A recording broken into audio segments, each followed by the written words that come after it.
Welcome back to the Red Devil Experience. We are live and the January shocks have started already. Reports say United are ready to listen to offers for Kobbie Mainoo. There is much discussion, obviously, and debate over what's going to happen with Kobbie Mainoo. His future. Is he going to be given chances? There's fresh links to Tyler Adams today, and Baleba Anderson, Gallagher are all in the mix for this huge midfield sort of rebuild. We've got massive updates surrounding that. Make sure you smash the like button. Get your thoughts in the chat right now. And, ultimate question, there are United fans out there that are tired of this Kobbie thing. They would sell him. Would you sell a loan Mainoo in January? Yes or no? We got a poll going. Get in the poll and get your comments and thoughts in the live chat. And if you're new and you enjoy the content, make sure you subscribe. We welcome you to the family and the community. And also make sure you hit the notification bell icon so you get notified when we go live.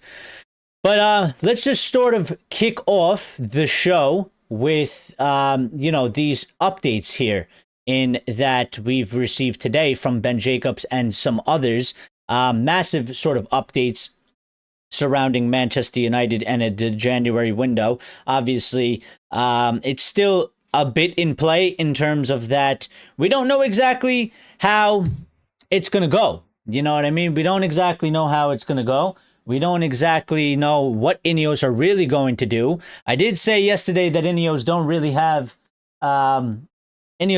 have a choice, in my opinion. I mean, if they want to give Ruben Amorim the best sort of chance, and Manchester United best sort of chance to do the best, then they need to do their job as owners and find some solutions, because this squad, whether it's now or in the summer or the year after that or the year after that, is going to have to continue to upgrade. So, doing nothing and saying that January is difficult and, we can't do anything is unacceptable to me.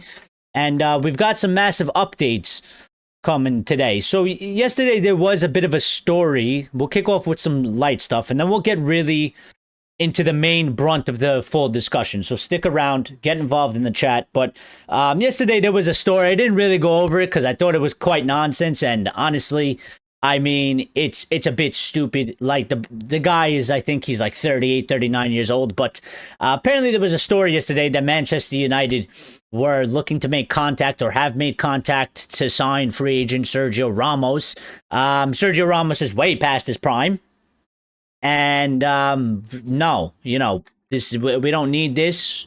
We should never do this. But Fabrizio came in earlier today and said Manchester United have not made any contact to sign free agent Sergio Ramos, despite reports. So probably our name just being used to garner some interest in Sergio, because I guess he wants a club and he's looking for a club. And, if you link Manchester United's name to it, you are going to get a bit of traction, maybe some interest, maybe some other clubs out there that may potentially be thinking about it. And they're like, well, we don't want to lose him out to United. So I'm glad that's sort of tucked away and out of the way. A couple other updates. So Ben Jacobs has obviously come and provided tons of updates.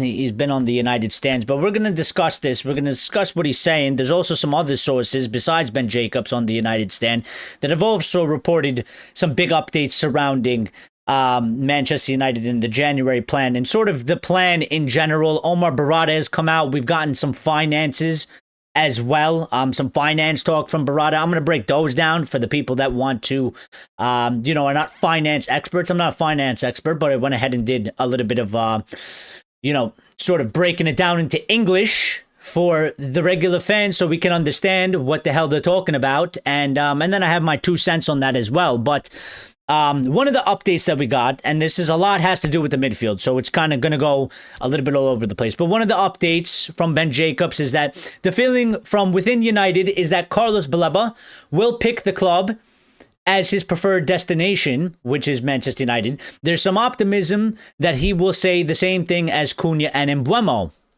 Now, really quickly on this, I still don't like sort of the wording. I don't like sort of this. I consider it to be a gamble. And we've seen Ineos gamble many a times so far since they've been here. They gambled with, not making real, in my opinion, they gambled with keeping Ten Hag here when they were very unsure, and they probably should have just sacked him in the summer and not given him the opportunity because they didn't feel so comfortable, and they ended up only giving him till November, and they sacked him anyway. They gambled with sort of forcing Ruben to come here in November when he didn't want to. He wanted to finish the season at Sporting. He wanted to have a summer window. He wanted to have a proper preseason. But they gambled and said, no, it's better if you come now so you could be 1 year ahead. But, look how it went. I think they gambled in the last January transfer window when Ruben was here, and they didn't go out, and they didn't, they didn't get anybody besides Dorgu. I think it was a gamble in what they did in terms of they loaned Rashford out. They loaned Anthony out. They left him a bit short with players. Getting Dorgu in was good because we needed somebody in that position, but we needed more. And I think they gambled with it. And I think, look how that played out. And look how we lost the Europa League final. And maybe if we had one or two more players that they were able to go get at that time, maybe it could have made the difference in the match. Maybe we wouldn't have finished necessarily 15th. Maybe we would have been slightly better. I think they gambled in the summer with sort of the way they went about things in terms of, not selling Bruno. I think I've always said that I like Bruno Fernandes. They should have, in my opinion, if you're gonna do a proper building, squad building, you sell Bruno Fernandes. He's one man, one player. You take that money and you redistribute it through the team for what we need. We see Bruno Fernandes playing in the midfield in a place where they wanted Carlos Baleba. We didn't have the money for it when we got to the end of the transfer window of the summer, and we couldn't do anything about it because we ran out of money and we didn't have any options, and we ran out of time as well. So they've gambled with a lot of things, and a lot of things have not really paid off in our benefit. To a certain extent, they spent a lot of money on the attack. They sort of ignored the midfield. To me, that's a gamble in itself in that they believed, we're not playing Europe. We're playing less matches. We should be able to handle the season in the Premier League with the midfield options we have. I think they're gambling sort of with Kobbie Mainoo's future as well. So they've been gambling a lot, in my opinion. And I don't like sort of this gamble that they are saying that Carlos Baleba, there is optimism that he will pick this club as a preferred destination. There's no guarantee that he will. Maybe they have very strong and good indications, but I don't like this gamble. I don't like this gamble that they're sort of waiting for the summer to make things happen. I don't like this gamble that they think that we can survive the season without reinforcing the team when every other team around us is going to reinforce. And we've been here before. We've been in this position before. We've seen Manchester United not do business in January while everybody else is doing strong, positive business. And we've seen from January to the end of the season, we've seen how we usually fall off. We usually struggle to keep up with other teams. And it's because we don't do business in January. So we cannot afford not to do positive, strong business in January. I'm not asking them to spend $250 million in January. It's not going to happen. But you can't also then tell me that we can't do nothing. And there's nothing that we can do. So now one of the new names that has come out today, Ben Jacobs has provided it, is that Tyler Adams is a new name the club are looking at for the midfield position. They like his character, he's well liked by his teammates, and he has leadership qualities that are expected to show in the World Cup. There is a possibility he leaves in 2026, more likely the summer. Adam turns 27 next year. And while the aim is to lower the average age in the midfield, he's expected to be more affordable. No negotiation yet, but could be one to watch. Again, this is an update for the summer. Why not try and look to do it in January? I know clubs don't really want to do business, but we got to try. We got to poke and prod. Rajat is here, says, hi, how you doing, buddy? How is everything? Listen, would you take Tyler Adams? What do you rate him as? I think, listen, we talked about it yesterday a bit. We said, when you look at the midfield picture, especially for me, I think United might do something different. And I think there's a bunch of possibilities and a bunch of different paths they could go down right now. But when you look at the midfield picture, for me, I would be moving Bruno out of there because he doesn't belong there. Casemiro can go. because he ain't the future and he's on a lot of money. And if we're talking about bringing in the future for the midfield for the next 5, 6 plus years and players that are actually going to have legs and give us something, then he's got to be out the door. Ugarte has question marks over him, which is justifiable because his time here hasn't been impactful and it hasn't been great. So, maybe look to move him on. You bring in 2 midfielders of high quality. I'm obviously keeping Kobbie Mainoo in the mix, and this is with the picture of, obviously, we're back in Europe and we're going to be in all the competitions, and we're going to need a full squad. We're going to need a larger squad, and we're going to rotate a lot more and have more opportunities for all the players all around, not just Kobbie specifically, but obviously he's included in that. And I've always said, obviously, right now, for me, that's 3 midfielders in that aspect. We still need a 4th to a certain extent. So Tyler Adams, he's cheaper. Maybe he's one that's not necessarily going to be a the starter, but we do need to build the squad out more, and we do need reinforcements. And he can be one that is a squad player. He plays in the Premier League. He has Premier League experience. We don't have to necessarily rely on him, but he could fill out the squad. It is something that we can do, that we can look to do. I can't be bothered. Can't be bothered about what, Grace? Can't be bothered about what? But listen, Ben Jacobs has come with sort of bigger updates on Kobbie Mainoo, and this is where the discussion is going to further itself and get deeper. So get involved in the comments. Don't be shy. If you're new, get involved. With United. Can't be bothered with United. Well, some people feel like that, but you know what? We're here. We're talking about it. It's always a process. Sometimes it's a big pain in the ass. Sometimes it's a headache. I get it. But this is what comes with being, a fan of Manchester United, unfortunately. Sometimes it is really a circus. Sometimes it is a bit of a drag. But you know what? This is what we sort of have, these debates, discussions, therapy sessions. It's here. You can vent.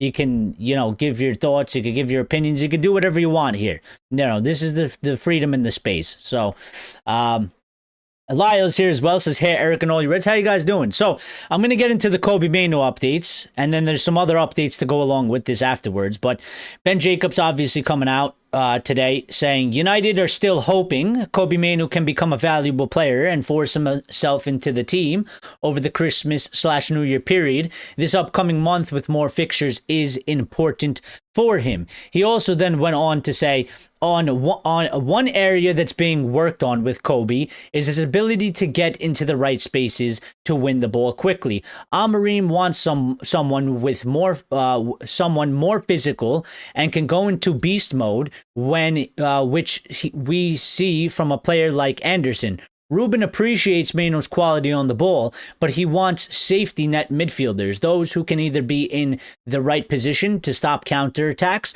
or have the pace to get back quickly. These are the updates. The poll is misleading. Hello, I said keep at all costs, but a lone move I think is more important. Well, you vote and then we'll break it down a little bit more. So I apologize if it's a bit misleading. That's not the intention, but there are some people that want to say keep or loan, and some people are saying that there's no way that he should do either. So that's kind of the angle that I was trying to hit on there. But on these updates from Ben Jacobs talking about this, listen, whether you agree or disagree or you're unhappy or whatever it is about Kobbie Mainoo, I do think, listen, I respect these updates. I think they are level-headed, and I think they are common sense updates. And I think whether you think Ruben is right in what he is doing is a different argument, but clearly the idea of what he's been sort of showing or asking for or wants is exactly what Ben Jacobs is saying. And I think this is the whole reason why there is sort of a problem around Kobbie. Now, many people don't agree with this because they think he should be playing regardless. But the manager has always quite clearly made it absolutely clear that he has a couple problems with Kobbie. And it's not that he doesn't fully rate him or doesn't fully rate him. He does appreciate some things about him. Now, I think the bigger hole in Ruben's whole sort of thing in this update is, does Bruno Fernandes have these things? Because I would argue Bruno Fernandes does not have these things. The only thing Bruno Fernandes has over Kobbie Mainoo in my opinion, is probably that he can initiate the press. He can press better than Kobbie. But in terms of getting in the right spaces to win the ball quickly, I guess maybe that goes to speed. Beast mode, as he sort of called it, like Anderson. I can see why you're looking at Anderson. I can see why you're sort of looking at Warren. I can see why you're sort of looking at Baleba. It's quite clear why they're looking at these players, because they have different qualities. Kobbie Mainoo does not have these sort of aspects in his game. Doesn't mean he's a bad player at all, by any means. It just means specifically, if you're looking for that, I don't think you can make an argument that Kobbie really has these traits. He has other traits that make him a good player. But I would say, does Bruno necessarily have, and even to a certain extent, does Casemiro kind of have that? They can be as he says here, can either be in the right position to stop counterattacks or have the pace to get back quickly. I think there is a giant argument to say neither one of them really have these qualities. So while I think it's a bit sort of like fair level that he wants this, I would then also hit back and say, well, the two guys that you're giving all the time to, and you're not really seeming to budge from them, I mean, they don't really fit either, do they? So, why, what makes them a little bit more special? Now, obviously, Cass is better defensively than Kobbie is, in my opinion, from what I've seen from him. He doesn't have the same defensive qualities as Casemiro, right? And when you look at Bruno, he doesn't have sort of the same amount of speed. In terms of Kobbie is a bit slower in that aspect. But I don't think it's like so massive that Kobbie can't be getting consistent game time opportunities and then, also maybe just craziness. Start him, Start him. Why not give him an opportunity and let him show what he can do on the pitch? If he can't get the job done, then he can't get the job done. Nobody can really argue, from Ruben's perspective. If you put him in and start him, I mean, listen, he'll never win because if you put him in and start him and he doesn't do well, people will say it's the system. But at least for a majority of people, if you give the kid the opportunities and he fails, then a lot of them have to be quiet, because we've seen the results of it and there's less things to argue about, okay? What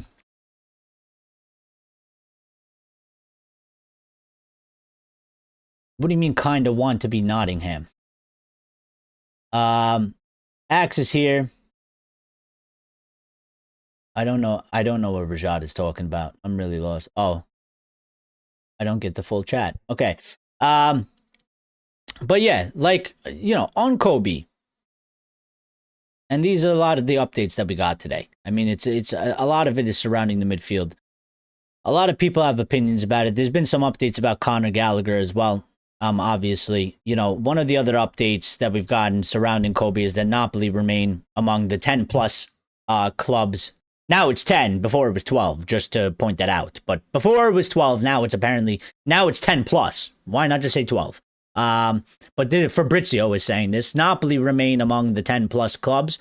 Keen on Kobbie Mainoo since the summer. The deal depends on Manchester United decision, as Amorim doesn't want to lose players while many are away for AFCON. Now, I think when again, sort of to the point that I hit in the beginning when I first started and did the intro to this show, if you go back to last January, when he came in, he was here for about a month and a half, whatever you want to call it. What did we do and what happened in our season? We loaned out Rashford, we loaned out Anthony, we had an injury or two, and we got in Patrick Dorgu, who we needed regardless of any of that. We needed some type of a left back, left wing back, whatever it was. Okay? The club and Ineos did not help him further, which everybody at that time said we needed more.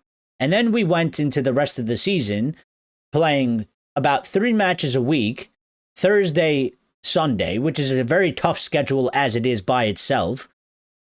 We got a couple injuries along the way through that. Xerxes started doing good, we lost him. And Ruben was really at a lack of options. Now, I think because of that, Ruben and maybe even Wilcox and some others at the football club are quite sort of nervous to a certain extent that they don't want to be in the same situation they were last season, where at one point Ruben was very short-handed and he had limited options and he didn't have freedom to change things around or lack of options. And obviously Ruben likes his options. He likes to have as many options as possible, even though he doesn't seem to be very flexible about it.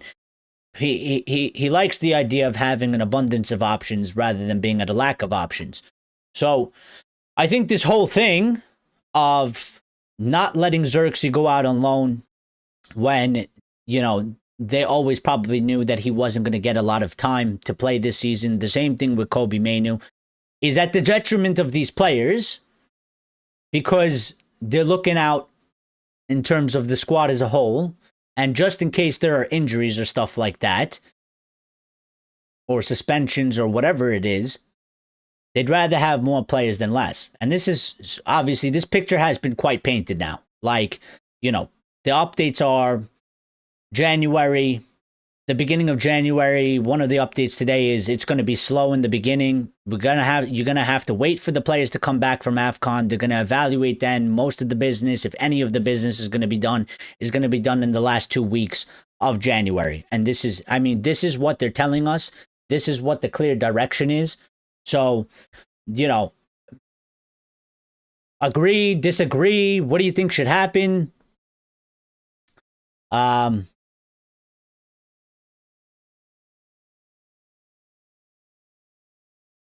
Last night I saw RM, which was kind of trash.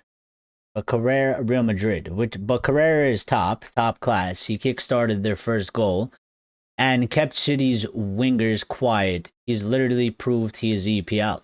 Well, I mean, listen, one, we're not going to get everything right. And we've always stated, and I think it's quite clear to every United fan out there that has some sort of a brain, that we totally botched that situation. We totally botched that situation. And we totally pissed them off. And the difference between Carreras, Alvaro Fernandez, for those of you that don't know, but and somebody like of the likes of Kobbie Mainoo is that obviously Kobbie has been here since he was a child. He has some sort of affection that, you know, Alvaro doesn't have. Alvaro, we got him at a younger age, but not than Kobbie, but he was at a younger age than, you know, from the time he was here to when he left. But he's not English. He wasn't here from when he was like a child. We got him as like some sort of a teenager. And clearly, obviously, the way we handled the situation, we pissed him off. And he doesn't have that same affection. So when we pissed him off, he basically gave us the middle finger because we gave him the middle finger. And then he fucked off. So, you know. Mainoo in for AFCON. Hopefully, Amorim will be out by the summer. Well, obviously, it depends on how the season goes. If you want Ruben Amorim out, it obviously depends on what happens. It's all about results. We've been here before. This is football. We know how these things go.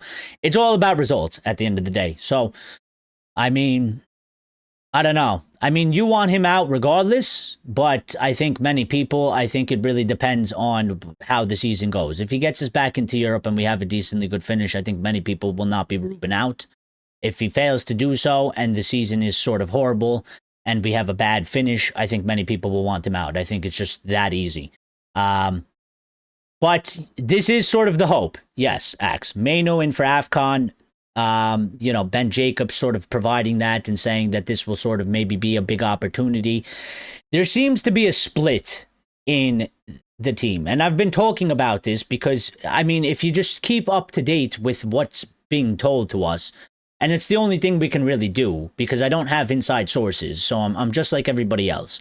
I can only read the news that's given to us and sort of make some sort of sense of it, break it down, have a discussion of it, and try and sort of, you know, just look for some answers and, you know, rationalize it of what's being given to us. But I've always said to me, I don't think it's so cynical of Ruben. Now, feel quite, passionately about this, but I don't, and maybe he doesn't really want him. Maybe he doesn't really want him. But, and if he wants to sell him, the split that actually I'm going for here is that the club don't really agree with that. So if that is the case, which sometimes can happen, because sometimes a manager doesn't want a player, but the club don't want to move a player on. I don't believe for a second that United and whoever's running us actually want to sell Kobbie. I don't think they want him to go. I think they believe in him, and I think they want him to stay here, because on all indications, he is the easiest player for us to sell in this football club. Out of everybody we have, he is literally the easiest player to sell. And they're not looking to do it. They haven't looked to do it. They would have done it, in my opinion, because we still need money. He's a pure profit player. And you can get that done very quickly. And you can raise funds. And even towards the end, when we didn't have the money for Baleba, if they really didn't want him, the club I'm talking about, in terms of the others like Wilcox, Vavell, and etc., you would have sold Kobbie Mainoo. They get 60 million, 50 million, whatever it was. It's pure profit, and you could have used that money to get in Baleba, who is obviously one of the big main targets, and the club really, really want him. And they maybe would have went in for 100 million for him. But they're not doing that. So there's either a split, or the other thing is that just Ruben doesn't rate him right now. And they're looking for him to improve in certain areas that was detailed by Ben Jacobs. And that he needs to be faster. He needs to be a little bit more defensive capability. This is what they're looking to do with him. Doesn't mean they're right, but this is what's going on at the football club right now. So, happy early birthday. My birthday is in August, my friend.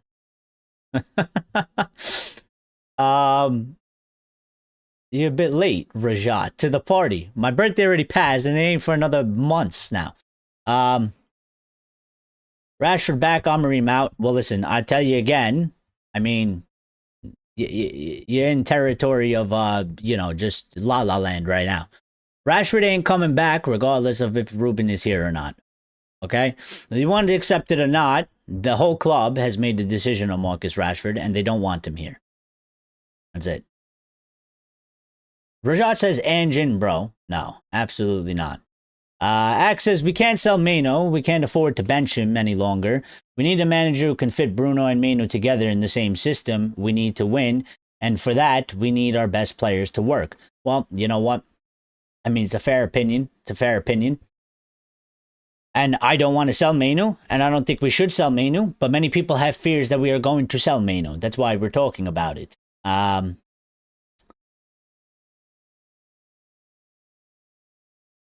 Trust me, with Amorim, we're getting nowhere. Well, we may very well not get nowhere, but I want to see it. I want to see it play out. And if we go nowhere, then we go nowhere, and we'll do something else. He still has the chance to do something. He does, because of where we are and how the league is. So I'm looking to see what's going to happen, and it's all going to be dictated by the results. And that, for me, is the ultimate thing. You either get the results or you don't get the results. Right now, there's an opportunity to still get results. So we will see in the next few games. We got to play Bournemouth coming up. Then, against Villa and Newcastle. These are going to be big games. These are going to be sort of big things to happen. And it's going to have an impact. And as we see, you can go up and down in this table right now as it stands. You can go up quickly, you can go down very quickly. So, the narrative around Mainoo is ridiculous. Well, again, it's a bit over the top. It is a bit exaggerated. Please make sure you're smashing the like button, by the way. Get those likes up. It is a bit over the top. People are, listen, they're I don't know what you want to call it. Anxious, nervous. They're freaking out. They're panicking. I think, listen, to have concerns is quite right. But I think some people in the fan base have gone full mental. And to put it like they did in Tropic Thunder, full R word. And you never go full R word, okay? They've made that quite clear. So, and if you've never seen Tropic Thunder, go watch Tropic Thunder, because I can't help you there. All right, Axe, relax. Rajat says, will you try to sack Ruben if you were getting Sean Dyche? No. We are lucky to play consecutively against easy teams. Now the better teams are coming. He would display his baboonry once again. Well, if he does, he does. I mean, again, like I don't do this thing of taking away people's opportunities before they take it themselves. So could very well be, I mean, we've faltered a little bit. I never hide. We are inconsistent. I've been saying we're inconsistent. I've been calling them to figure out the inconsistency. They have opportunities to do so. If you take it, you take it. If you don't take it, you don't take it. You suffer the consequences and the repercussions. It's very straightforward for me. I don't think it's very complicated. I don't think there's a need to overcomplicate these things at all. So,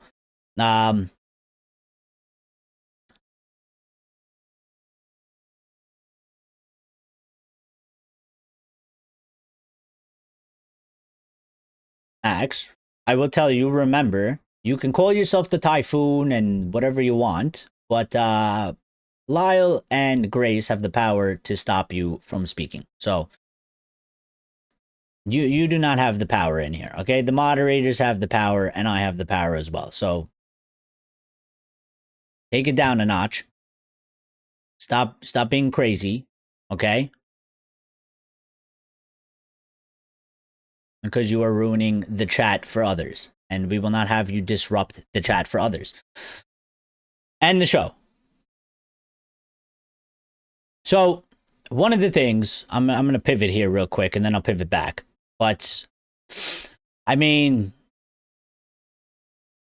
Omar Barada has come out. They've released sort of these first quarter financial results. This is finance. It doesn't really have to do with football, but as Manchester United fans, obviously, we are sort of had to become financiers in a certain sense because, of our owners and the way they've handled the financials of the club. Now, Omar has come out, he hasn't said, well, he has his statement, but it says that Manchester United's first quarter financial results, total revenues of £140.3 million, which is down slightly from last year. Operating profit for the first quarter was £13 million, compared to a loss of £7 million 12 months ago. And Omar had this to say. He said, these robust financial results reflect the resilience of Manchester United as we make strong progress in our transformation of the club. The difficult decisions we have made in the past year have resulted in a substantially lower cost base and more streamlined, effective organization equipped to drive the club towards improved sporting and commercial performance over the long term. Now, one thing that somebody brought up was, they obviously quite rightly ignored how much we're paying this year in debt interest, because that's not something that you want to obviously bring up. I mean, it's not a good look for them. Although I would say, listen, if Ineos want to be real and they want to be with the fans, call it out. But it's not good for shareholders. It's not good for the good picture of, brands and stuff like that. So they quite clearly, obviously ignored this aspect. But in terms of sort of these financial updates that we're getting, to put it in a bit more simpler terms, we've made a little less money than last year. But last year, United lost 7 million. This year, they actually made 13 million in profit. And they did this by spending a lot less money on wages and other costs. New bosses are being stricter with spending. So, I mean, there's a clear financial picture. I got to pull it up. And let me see if I find it. What is his name? Swedish.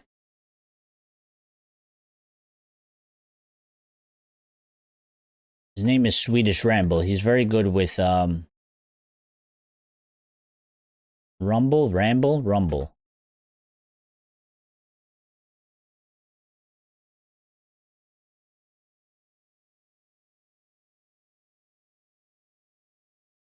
Swedish Ramble. Rumble? The Swedish Rumble. He's very good with the finances. He's a business lawyer, interest in sports law, UEFA regulations, public M&A, and RNA expert. Obviously, after these things have come out, he has sort of broken down and went into a lot more depth. I'm not going to go into everything because it is quite a lot. If you want to check out his X account, go ahead if you're very interested in this. But I will sort of just give a quick little overview so that we can get a better picture of the finances. And then we'll go back to the transfers because there's some other stuff that we need to get into and we need to talk about. But, you know, some of the things that he's hit here is, so he has to go here with United's earnings release has been announced. He said the immediate takeaway is the employee remuneration cost. Wow. Which for the quarter totaled £73.6 million. What does this mean? He says a few adjustments must be made. He says since the period in question is 1st July to 30th December, the 73.5 million figure includes 9 weeks of wages to Jadon Sancho, 3 weeks of wages to Marcus Rashford, 10 weeks of wages to Andre Onana, 9 weeks of wages to Rasmus Højlund, 9 weeks of wages to Anthony, 8 weeks of wages to Garnacho, does not include 3 weeks of wages to Mbeumo, and does not include 5 weeks of wages to Sesko. At the bottom line, it's reasonable to expect that United, at the very least, paid wages of net 5 million more to players in quarter one than what is reflected today on the squad. This implies that the total wages for all employees and directors of United will total 68 million. Times that by 4 quarters equals 272 million for the year. In 2022-23, United paid 125 million in non-player wages. This was hardly surprising. The most in the Premier League. Liverpool paid 121 million and City paid 100 million. City bus services from City Football Group, blah, blah, blah, blah. He said it is hard to know for certain how much more Ineos has cut from the 125 million non-player wages per 30th June 2025. The number of employees were down to 932 from 1,140 on 30th June 2024. If we assume that 15% of non-player wage bills has been cut, which is very cautious, non-player wages would be 164 million. I mean, he wrote like a fucking 10-page report on this. I don't want to bore people. I'm just trying to get to like the brunt of basically, you know, what actually is the picture of this because he is the finance expert. He says 1 billion for servicing the Glazers' debt, 166 million in dividends. What responsibility does the owners take when the club needs support after finishing 15th overall in the Premier League? Wages are cut to 50% of our rivals, and investment during the transfer window are massacred. Like, so his whole point, I've been following him for quite a while, and his whole point that I can understand from this is because people are quite happy with sort of the wages being cut, and they think it's a good thing because it's going to lead to better spending, which will be better for the club in terms of we can spend more.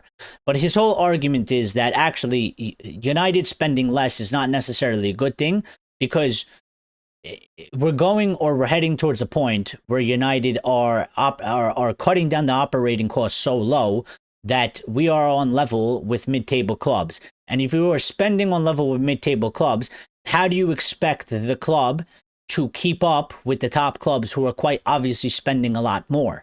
So, I mean, it is a valid argument and it is a concern. And it is something that we sort of have to keep, you know, we have to keep an eye on because it makes sense. You know, if United are to keep up and be in competition with the big clubs, spending less money in a certain aspect is not going to help us. If you spend like a mid-table club, you will be a mid-table club. If you spend like a bigger club, you have a bigger chance at the very least. Like, obviously, you still have to spend it right, but you have a better chance of being in competition with the bigger clubs that obviously spend a lot more money. So, he does try to make this distinction and show people that, this whole cutting of the wages and lowering the wages, it is good to not have them extremely high, especially if we're not getting results out of them in terms of we're not winning the league and stuff like that. But you don't want them to go too low, because if we keep that as the normal, well, then we're going to continue to fall behind, and we're going to have big sort of issues going forward. So,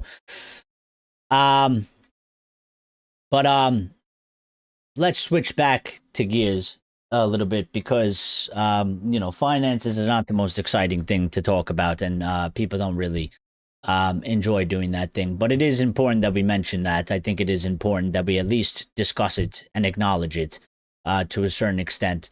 But back to the midfield, we have updates on Conor Gallagher. We have updates on Elliot Anderson. We have updates on Carlos Baleba.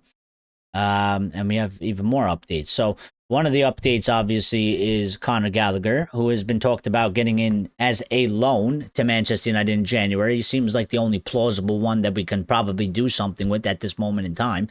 And Ben Jacobs saying Manchester United see Conor Gallagher as a good try before you buy option if Atletico are open to a loan deal next month. So again, nothing really changing there. Still unknown what Atletico are going to do with him, if they're going to let him go on loan. They quite clearly obviously want more they want a permanent deal. They want him permanently gone. The reason why he's still there is because they weren't really open to a loan. Maybe now they'll be open to a loan because their hand is being forced a little bit. We've seen this go on at Manchester United before, in terms of that, you struggle to get some players out on a permanent deal. You do then have to sort of loan them with maybe an obligation to buy, or at the very least an option to buy. So he seems like the only one that's sort of plausible at this current moment in time in terms of for January. Ben Jacobs also telling us Nottingham Forest see a January exit for Elliot Anderson as a huge surprise. I think that wording kind of means that. That wording kind of means that they don't expect him to go in January. I don't think they have any indication in terms of that he's going to try and force a move in January. This has been stated, before quite clearly that for Manchester United, he's not going anywhere in terms of that, he's not looking for a move. They don't expect him to look for a move. And Nottingham Forest are not in interest of selling him in January. Now, one of these bigger updates, and this provides more of a warning to Manchester United fans, because again, I think to put all our money and to gamble that we can handle the rest of the season without any sort of reinforcements, and then we're going to kick the can down the road to summer because we're so sure that Baleba is going to come to us. We feel really good about Elliot Anderson, and, we'll be able to handle the rest of the season without reinforcements. Well, Manchester City and Liverpool could realistically explore midfield options, and their targets are similar to Manchester United, and that would be obviously Baleba, João Gomez, maybe, Elliot Anderson, Adam Wharton. So we're not the only clubs in for this, and this is what I'm saying. We need to make ourselves as attractive as possible. Yesterday, somebody came in and commented on the show. After I did the show, they commented down below on the show from yesterday, and they had this to say. And they said this. They said what I said was a silly statement. Sorry, United are not finished. We have lost one game out of the 8 last games. We sit third in most goals scored. Stop with the nonsense. We are not finished if we do not get players, but it would help getting a player or two. Ruben looks to be doing well with minimum resources. In which I replied, Well, there's a question mark, first of all, after Manchester United finished. So it's a question, it's not a statement. And what was debated is what happens to the rest of the season and to Ruben if we don't reinforce the squad in January. Like every other club around us in the table will do. Dropping 5 points at home to 10 men Everton and West Ham are essentially losses. And I said essentially because on paper they're not. We got points, but they are losses. And we should and must win those matches. We also blew the games against Tottenham and Forest, where we should have gone on to win. We're inconsistent at best at this moment in time, like the rest of the league. But what happens when those teams around us strengthen in January and we don't? It would be a disgrace by Ineos, and it is completely unacceptable to not give the manager and the squad the best chance to finish as high as possible when every rival will do so. Not to mention the huge setback for Ruben, the summer window, and next season if we miss Europe and we don't have a good finish in this season. Even if Ruben is doing well with minimal resources, as he so says, why would you or anybody accept our manager competing with one hand tied behind his back? Last January, he only got Dorgu while we shipped out attacking players and left him short-handed. Look how that turned out. You can be fine with Ineos taking the Glazer road and leaving United and Amorim to drown, but I won't support the reckless gamble when we have the chance to get stronger. And that is literally, for me, in a nutshell, the situation that we find ourselves in right now and what we're looking at. You're either going to back the manager like you should be doing, you're either going to help him, you want him to do well, and quite clearly the squad needs improvement. And it needs improvement regardless of who is here anyway. So you're either going to help him out or you're going to tell him, go out on a raft into the middle of the ocean. Good luck. We hope you survive. And when that happens, everybody will go and blame the manager. And like I said yesterday, we'll get a new manager and they'll be like, look at the nice shiny toy we got. And everybody will ignore and forget that they fucked over the manager and they fucked over the squad and they fucked over our season by not helping him. Regardless if you want him to stay here or not, the right thing to do is to reinforce the squad in January. So I completely disagree with him. I think his statement was quite contradictory because it doesn't make sense in that why would you want the manager operating at Manchester United, regardless of who it is? Why would you want him doing okay with minimal resources? Why wouldn't you want the manager to have as many good resources as possible to give him the best chance, and the squad and the team and the club? Because there's massive, massive, massive implications that come out of this if we don't have a good season. So January for me is an opportunity. It is in our hands. We can actually go and do something about it. United says, totally agree with your reply. Well, I mean, appreciate it. Axe says Gallagher is worse than Mainoo for real. He's not. I mean, he's not the same as Mainoo. And it's quite clear as to why they're looking at Gallagher. Gallagher is one of the top players in the top 5 leagues across Europe, combined with Champions League and Europa League involved. Over the last 365 days, he is the top player in pressing. Attacking pressing and defensive pressing. Okay? Kobbie Mainoo doesn't have those qualities. Kobbie Mainoo has other qualities that he's better than Gallagher, sure. Now, if you want to talk in general, I mean, go ahead. You can say Kobbie is better than Conor Gallagher, but quite clearly, they're looking at players for certain specifics. One of them has to be the pressing. One of them has to be tackling. One of them has to be defensive duties. This is what they're looking at. And I think this is why Kobbie is not playing, because he's not good at those things. Now, you can argue, put him as 10, do whatever you want, play him instead of Bruno. But they're telling us exactly what's going on here. It is quite clear what is happening, and what they are looking at. So this is our last affordable bad season period. It is, though. It is in a certain way, in that the aspect of that, I mean, we're not in Europe. We can't afford to not be in Europe again. And I said yesterday, I don't want Conference League. Conference League is shit. Conference League for me, maybe they'll take it because they'll say they get European money, but I don't want to watch Conference League. I want to be a part of Conference League. I don't want it. I don't accept it. We can obviously compete in Europa League. I would ultimately obviously want Champions League.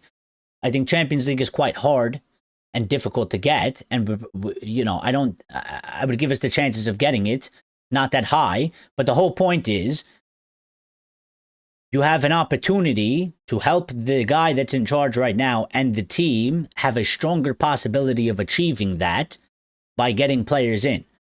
So ultimately, whether you want Ruben in, you want Ruben out, you don't like him, you like him, whatever it is, the straight fact of it is that this is our last affordable bad season period. So why would you not help the manager in charge? Why would you not help the squad? Why would you try and kick the can down the road and gamble on Manchester United season? Because I'm not here for these gambles that Ineos are doing. Because they've done a few already and they haven't worked out in any sort of way. And I think sitting there and saying, well, we can't really do much, and we can't really move because all our main targets are for the summer, and we're going to look to the summer. But at the same time, the summer also depends on how we finish this season. The whole thing is a contradiction. It doesn't make sense. Now, Grace yesterday, she said that, maybe they're doing this in terms of the updates that we're receiving because it's kind of like, they don't want us to expect much. That way, if much doesn't happen, we're not as angry or disappointed as we would be if they promise us the world and they don't give it to us. And in the flip side, if they do manage to make something happen, we'll be extremely happy because we expected nothing. And I always say that's sort of like they're feeding us the crumbs because they can do things. There's no way that they can't do things. Every other club around us is going to do things. Watch them do it at every level. Above us, level on us, below us. They're going to be in for players. They're going to get players in, and everybody's going to try and do something. He is not good at those things, or is not prepared to learn. Are you talking about Kobbie? Well, I think I would just lean into, if you're talking about Kobbie, I don't think he's not prepared to learn. I think those aren't his natural gifts. And so for him to learn those things, it'll take him time to do so, which is what's going on in the background at training. Now, at some point, if you have a good plan, and if you have a good and direct plan, at some point, he's got to get opportunities on the pitch at some point, because otherwise, then the plan is not a plan. There's no path forward. And right now, it doesn't seem like there's a path forward because doesn't look like he's really going to start. Maybe it changes after this match when the players go to AFCON. Maybe it doesn't. If it stays the same, obviously we have to go with, how it's going. And then we have all of January to sort of talk this over and sort of, get a clearer picture and see what's going on.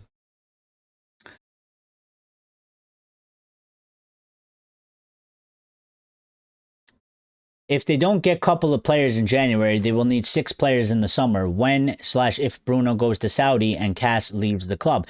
Well, again, that's also another good aspect. January is a chance to get somebody in that you don't have to focus on the summer, so we can focus less. We have more resources to focus on other transfers that we're obviously going to need. We're going to need a certain amount of transfers in the summer anyway. And this midfield project, to me, you can blow it all the way up. You can do so many things with this. You can keep Casemiro, you can keep Bruno, you can get 1 or 2 guys in, you can have Mainoo here, you can get rid of Mainoo. There's so many different paths that they can actually go down. You can literally get rid of Cass, Bruno, Ugarte, which would leave literally Mainoo by himself and buy another 2 to 3 midfielders. You could do a ton of different things with this. So, and in my opinion, the best way is that let Cass go. Ugarte has from now until the end of the season to show he's got something that he deserves to stay here. If not, move him on. It's 2 seasons and they hasn't shown any signs of improvement. Get him out. Go get somebody else in. You have 1 or 2 of your main big targets, whether you go for a double like Wharton and Elliot Anderson, or Baleba and Wharton, or whoever you want to pair.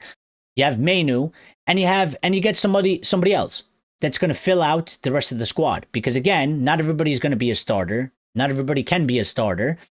They need to provide very good competition, and they need to, have something about them that they can actually have competition. And we also need to do our job in terms of providing sort of a path for the competition. There has to be an opportunity for the competition. And for me, I think we'll be in deep shit if we don't get into Europe, because we'll be in the same situation we are in now, where we don't have a lot of matches.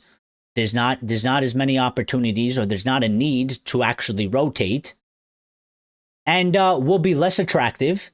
Maybe we get lucky with Baleba because he wants to come to United regardless. But if we're looking to do other deals, we'll miss out.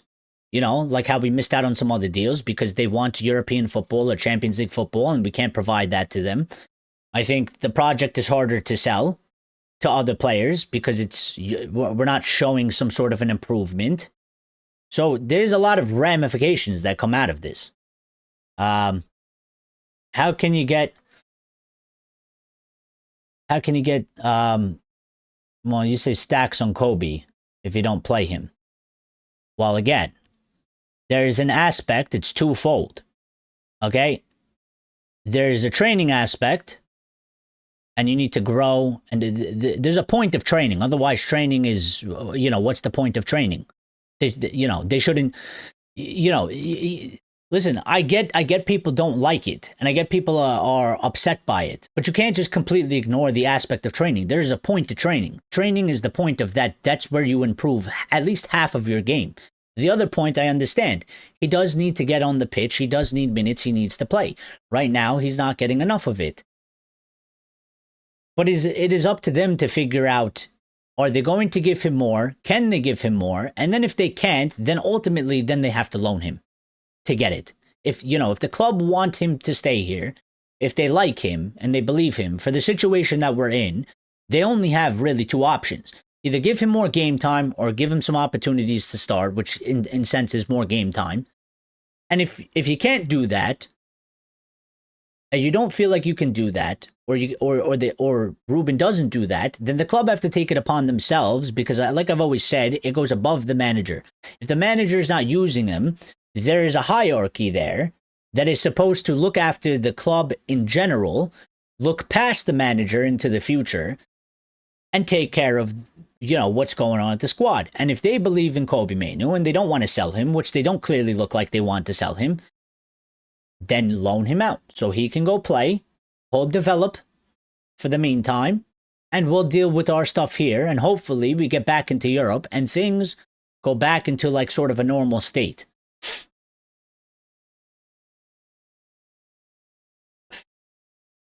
Well, that's some of the arguments, Yaya, that some people make, that can he afford to be patient with Kobbie Mainoo? I think that it depends how things go. I mean, that midfield hasn't been great. We've been inconsistent. Sometimes they play okay. Sometimes they play like shit. Sometimes they play good. So, really, his leg to stand on in his argument is all based on the fact of if he's winning matches and it's working out to a certain extent. Because if it's failing and he's not getting results, his argument obviously gets more holes into the fact that, how are you not giving this guy more chances? Because the shit you're doing ain't working. Now, some people feel like it ain't working right now, but I mean, it's kind of still a hit and miss right now. I mean, it's 1 week bad, 1 week better. In the table, we're there, somebody bring up a valid argument in terms of the talk about Maresca and then the talk about Ruben is two completely different things. Meanwhile, we're both on the same amount of points. So, how does that work? I think it's a valid thing to sort of ask. I mean, they say Maresca's on the right track. He's doing the right things. And, there's clear improvement and things are working. They look at Ruben, they say the total opposite. Meanwhile, both clubs are on the same amount of points. So, I don't know.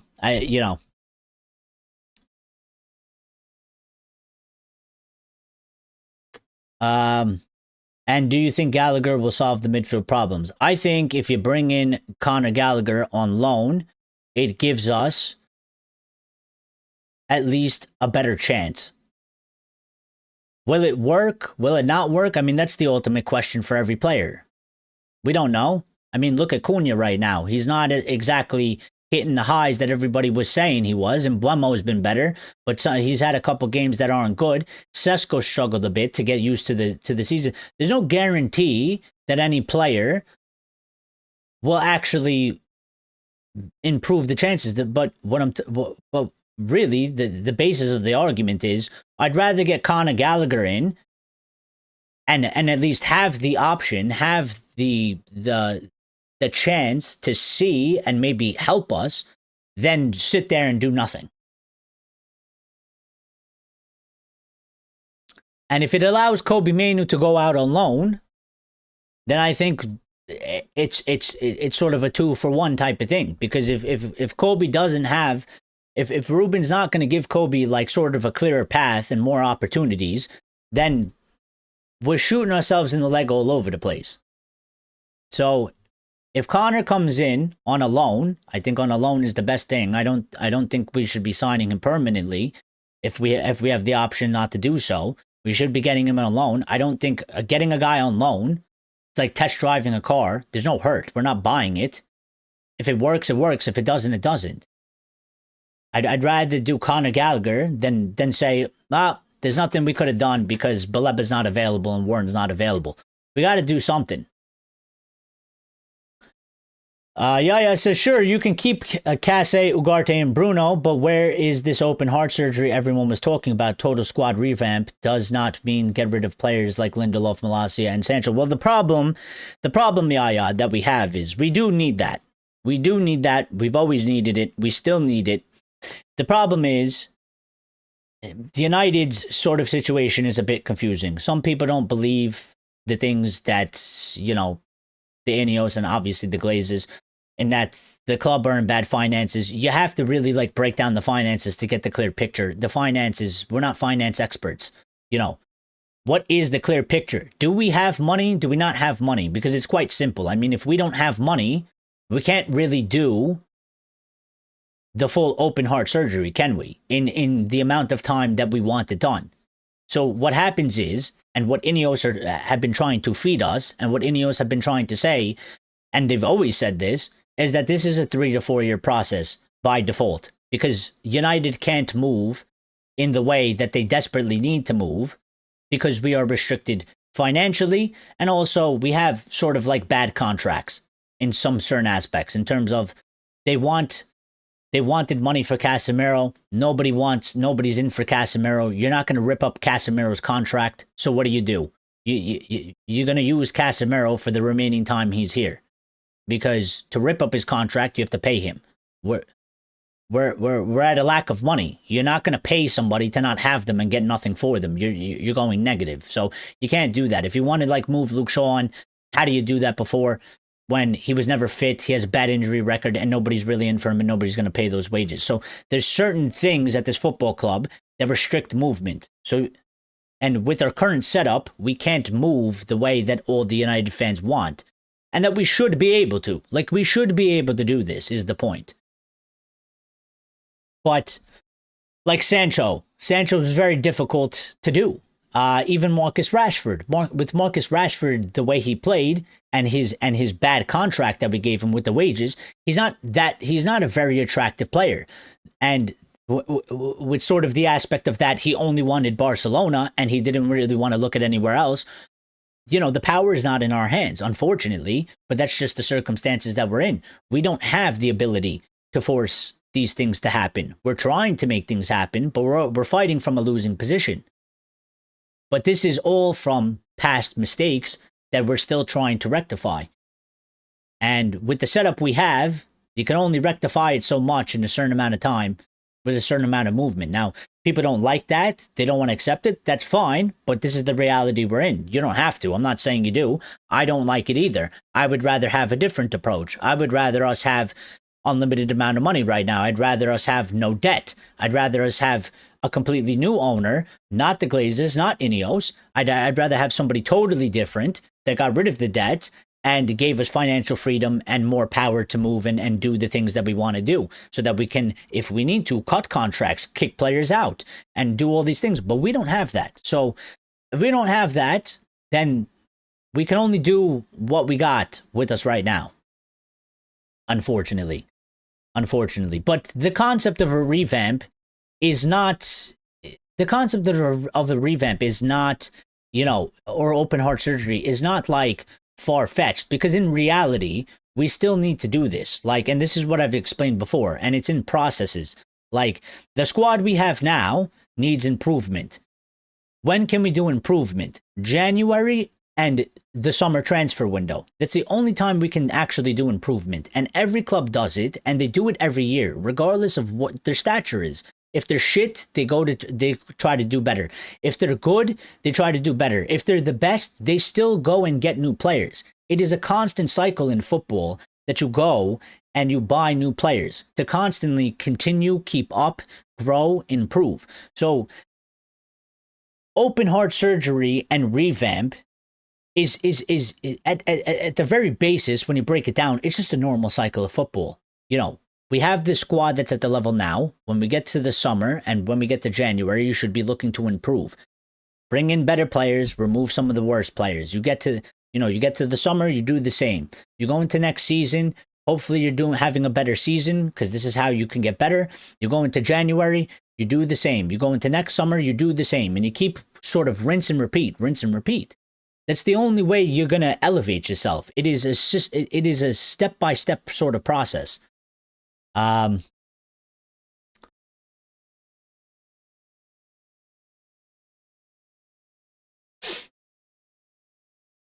Chelsea play cohesively. They play cohesively. How are they on the same points as us?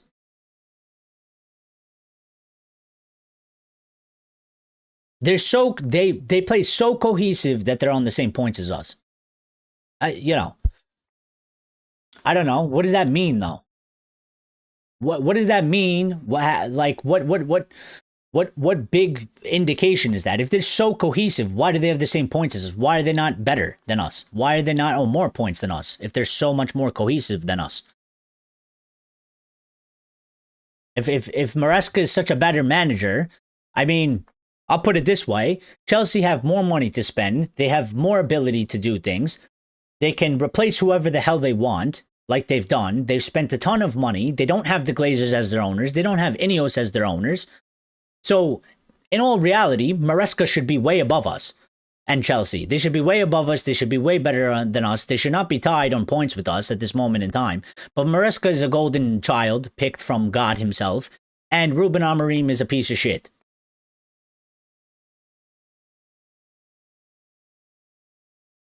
Yaya says, I agree that a revamp is nuanced. However, it is never meant to be easy financially. Bruno, for example, presented a great opportunity to start that process.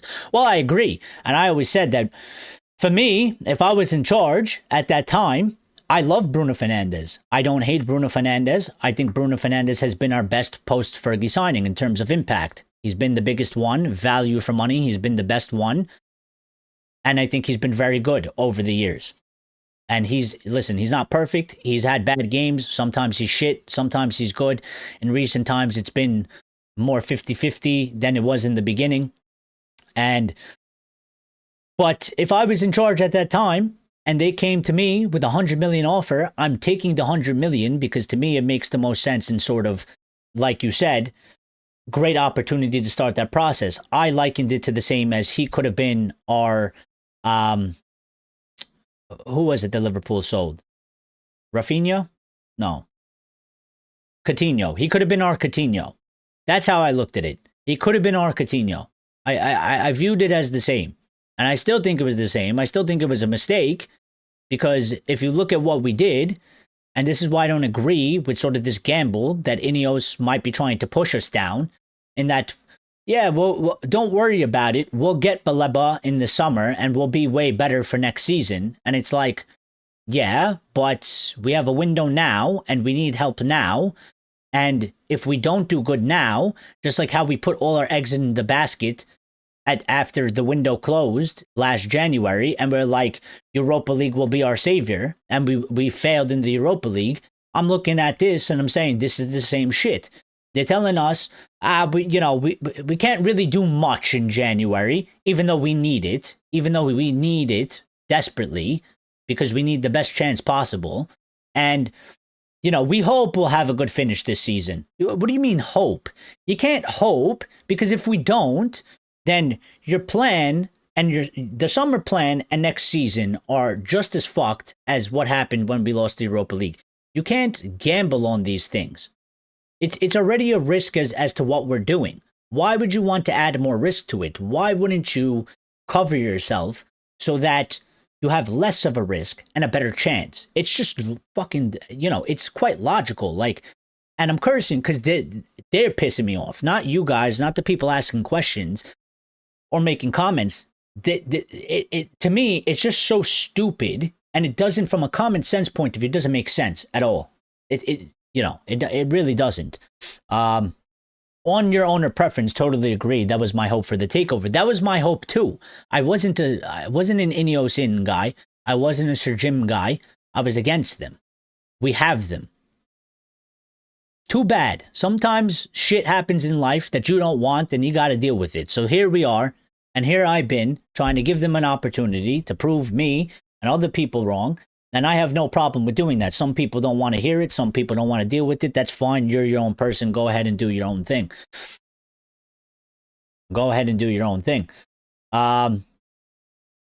Trust me, we need to take over the club for that to happen. We do, but it's not going to happen. So I don't waste my time on it. Again, there are so many big channels out there with massive audiences, massive reach. They sit around and do nothing about it. So I'm not going to waste my time as a small channel with a small voice. Not going to happen. Not going to happen. I know what we need to do. I know what the club needs to do. I know what the fans need to do. They've never been willing to do it. They're not going to be willing to do it. So we will sit here under this circumstances, and we will continue down this path. And maybe one day, I think it's a long shot, and there's not a good possibility. Maybe everybody gets tired of it. Maybe people actually have some balls and stand up and actually do something about it. Maybe people make actual sacrifices, but I don't think they will. I think they've shown that they won't. And you know what? Some people have their reasons, and who am I to tell them to not have their reasons and to not make sacrifices? I can't force them. I don't think it's right to force them. I think they need to come to their own sort of conclusion to do that. There's always an issue with season ticket holders. I'm not a season ticket holder. I don't live in the country. Who am I to tell them what to do with their season ticket? I think there's an angle for the season ticket, but there's also problems that come with that. So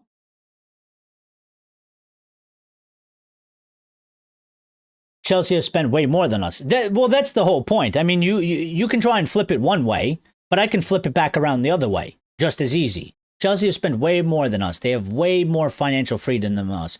They have the ability to pull in 47 wingers, 47 defenders, different strikers, whenever they want. They don't have they haven't made the mistakes we've made in the past 12 years. They're not suffering from the consequences of the last 12 years. They don't have the same owners. They don't have the same restrictions as us. So they play a lot better than us. They play more cohesively, as Axe put it. But yet they have all these other advantages. Somehow they're still in the same points as us, because Maresca is the golden child that people want to talk about. He's such an excellent selection. He's done so well, but meanwhile, Ruben Amorim is dog shit. I don't buy it. I don't buy it. I think it's a shit argument to make. Make a different argument with some other different points, because I think there's so many holes in all of it. Maresca qualified for UCL by winning the Club World Cup. He is managing Chelsea in two top competitions at a time. Amorim couldn't beat Tottenham to win a trophy and couldn't control the game against Grimsby. Again, they've spent so much more money than us, though. They have more freedom. They have so many more options. He has so many more better opportunities at Chelsea than Amorim has at Manchester United. And it's solely because of the circumstances of the football club. That's just one major aspect of it. So when they buy players, and it doesn't work and it doesn't fit for Maresca, guess what they do? Get rid of those players, they go buy new players immediately. And they can spend as much money as they want, like they've done. Guess what Manchester United can't do? The same as them. Guess what that does to Ruben? Limit his options, limit his possibilities. And it's not even just about Ruben. It's literally any manager that walks in here. And this is why it doesn't really matter what manager we have. They're all going to struggle. And they're all going to need way longer time. And they need as much help as possible, like I've always said for every manager. Yeah, and the Club World Cup has nothing to do with UCL. Chelsea finished fourth, like Lyle has pointed out. And also, why were we not in the Club World Cup? Because of the circumstances of our football club. Had nothing to do with Amorim. We didn't miss out on the Club World Cup because Ruben Amorim. We missed out on the Club World Cup because our club has been operating quite shit over the past few years and we weren't involved in that competition. So, Club World Cup only got Chelsea 100 million in winnings and a badge on their shirt. I mean, listen, only 100 million. Tell that to us when we desperately could use the 100 million. But, I mean, I know what you're saying. Google is your friend. Ray says, we keep Bruno. We didn't take 100 million, throw Kobbie under the bus, and lost another 40 million on Kobbie. I don't think we lost 40 million on Kobbie. I don't know. Again, see, you think it's throwing him under the bus. I don't view it as that. I don't view it as that. I don't consider it to be throwing Kobbie under the bus. Throwing Kobbie under the bus is blaming him for all our problems.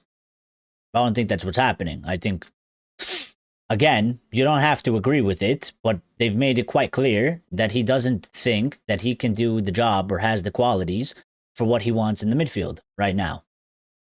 It's just as simple as that. It's literally just as simple as that. It's literally, he says he doesn't have the strength and he doesn't have the quickness. You don't have to agree with it, but to say he's using him as a scapegoat, to say he's throwing him under the bus, I don't think that's correct at all. I don't think that's the correct angle to make the argument about it. But I will say, I mean, again, on Bruno, I think they've made a massive mistake about it. I do. I think it was the wrong decision. And I think I think we're paying consequences for it now. And I think obviously it was the wrong decision in terms of, instead of taking that money, they decided that they were going to take Bruno and shift him to the midfield so that Bruno can stay here and play in the midfield. And they thought that midfield would be good enough so that we can revamp the attack, because we were always going to have to do this in a process in a certain sort of way. And they could have done a 10 and a striker and a midfielder, but they quite clearly went about it by saying, we're going to do the attack fully. We have some pieces that we can use in the midfield. And then the following, summer, or whatever, the following opportunities to get players in, we'll then have, we'll do what we did to the front line, we'll do it to the midfield. So I think, I don't think that was such a good idea. I think it was wrong. They had a couple different ways they could have went about this. And I think quite clearly it's wrong, because look what's happening right now. Lyle says Maresca gets sacked before Amorim. Screenshot this and frame it. Well, apparently Xabi Alonso is in quite some trouble at Real Madrid. So he might get sacked before Ruben Amorim gets sacked. And there's a couple other managers that got some question marks over them, and they might get sacked before Ruben. To me, the interesting one is kind of who will get sacked first, Ruben Amorim or Arne Slot, with the way things are going, because his job is quite under a lot of pressure as well. Chelsea play so cohesively, but they have conceded 6 goals less than us. 6 goals less than us. You mean 6 goals more than us? The frustrating thing is that I personally can see how the team can instantly improve with better different midfield with different attributes. And I mean this technically. No, I mean, I think everybody sees that, yeah. I think that's why we're all asking. I think that's why in general, and this is why you have to separate it, in my opinion. You have to separate Kobbie from this sort of discussion, because it cannot be true that everybody thinks that Kobbie is the answer for the midfield, and then at the same time, everybody's saying that what we have for the midfield isn't good enough and we need reinforcements. You know, he can't be the totality of the answer and then simultaneously say we need midfield reinforcements. What we have isn't good enough. Because if he is the ultimate answer, then we don't need reinforcements. It's just a matter of Ruben needs to play him, and that's it. So I think it's twofold of an argument. I think Kobbie should be part of this project. I think Kobbie should be considered as the future. I view him as that. I think he should be given a clearer pathway. There should be a better sort of setup around it. I don't agree with the sort of fact of sometimes that he chooses not to play him and play him. I think he should sort of be in my opinion, listen, if you're not a starter, he should be at least sort of maybe the 12th man or the 13th man in the squad, in that if things aren't going right on the pitch, he's sort of a go-to guy to get on and play and add something different and go in a different direction. Now, Ruben doesn't necessarily do this because of the way he manages, in terms of he decides specifically solely on what's happening on the match. And I mean, if you take a look at like West Ham or something, when we play a big team that has more strength and they're taller, and we've seen this before in a couple matches, he doesn't tend to like to put Kobbie Mainoo into the situation. Vice versa, when we're struggling and we can't create against the 10-man Everton, he throws him in way earlier than he usually has done. I think these things, these sort of inconsistencies and these weirdness, is because he's making decisions solely on what he's seeing in the match, and he's not worried about giving Kobbie specifically game time, and he's not really worried about these aspects. He's just looking at the match itself, which is coming off in certain aspects as they could either be just wrong decisions. Maybe he's ignoring things he shouldn't be ignoring. Maybe he's not looking at things that he should be looking at, or he's not thinking about things that he should be looking at. But I don't buy this bust up. I don't buy this. Maybe I don't think it's like Jadon Sancho, Ten Hag 2.0 to that level. Is Kobbie happy with him? Probably not. I mean, I wouldn't be happy with the guy either. But I still think Kobbie is a respectful player. I think he does things in training and he shows up. I don't think he's downing tools. I don't think he's causing problems behind the scenes. I don't think those things are happening. Les. Or did I read that wrong? Les, because we have conceded 22 and Chelsea 15. United have scored one more goal than them. Goal difference is Chelsea 10, Man United 4. It's all on Glazers and Ineos selecting a completely incompatible manager and is dog shit. The same goes for the transfer strategy. Everyone knows that midfield is the most important compartment. Well, it could very well be. So for me, again, you know, why do you look so much at the man? Like, this is my thing, Axe, in your arguments that I disagree with and I don't like, is that you focus so much on Ruben Amorim. And then you truly believe if the Glazers and Ineos and it's all their fault and they're so incompetent, how do you possibly trust them? The ultimate question to everything is, how do you ultimately trust them to sack this guy and get in a guy that's going to work? Because you have stated so many times that we're going nowhere with Ruben, we need to get rid of him, and we need to get somebody else in. But you void your own argument when you say that it's all Ineos and it's all Glazers, which has been always pretty much my main argument. It doesn't matter about the manager per se right now at this time, because we have all these other issues going on above the manager that have a huge impact on his job. So how can it possibly be it's all on the Glazers, it's all on Ineos, but Ruben has to go? How do you trust these guys to get somebody else in? If they are incompetent and it's all their fault, what difference does it make if you have Ruben here or not? You know, and Lyle says rage bait. It's not rage bait. I mean, not for me, maybe for people in there. I don't, because I see the holes in the argument. You can't rage bait me anymore. You can't. If you think this is me raging and being baited by it, you've seen nothing. You see nothing. This is me being quite reserved and me making just an argument that I'm passionate about. That's all it is. That's all it is.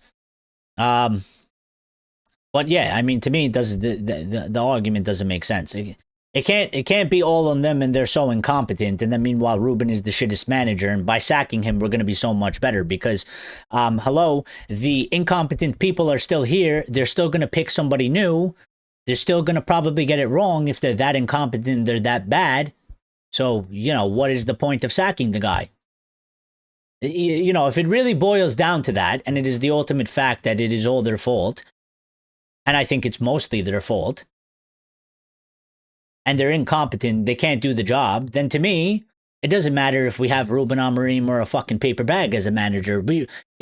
Whether we have no manager, Ruben Amorim, or we have somebody else as manager, what difference is it going to make? We're still going to fail. That's how I see it. The more managers we will change because of Ineos and the Glazers, the quicker people revolt. We need to either constantly get rid of managers or pick the golden manager, 2 options.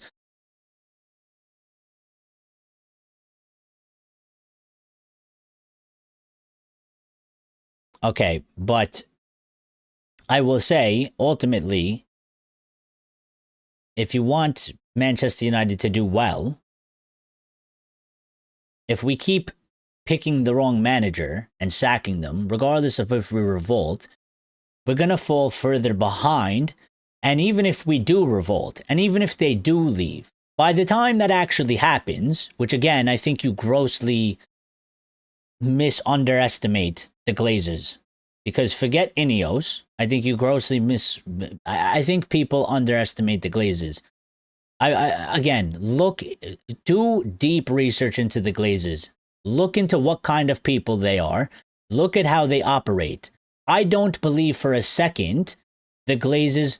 I think the Glazers will take this football club down into the depths of hell and let it turn into shit like Mike Ashley did at Newcastle before they let go of this thing. And the Glazers seem to have a way to be able to get money regardless of the situation. So I think the only way the Glazers ever leave, I don't even think United getting relegated would make them leave. Because I think the only way they leave is if they get the ultimate cash out, which is what they want. And is what they're trying to do. And they will hold this club hostage regardless. Whether Ineos stays here or not, they're not going to go. If Ineos decide they want out and they sell, no one can force the Glazers to get out of here until somebody comes with the cash that they want. So I think, I don't think it's good that we chop and change managers, because I think you talking about finding the golden manager, I think is 0.000000675%, some bullshit percentage. I don't think that it can happen. I don't think there is a golden manager because of all the other things that have an impact on the manager. The way our club can, operate under these circumstances. I don't think there's a golden manager. I think golden manager is some fantasy that's never going to happen under the current circumstances. So I don't think it can happen at all.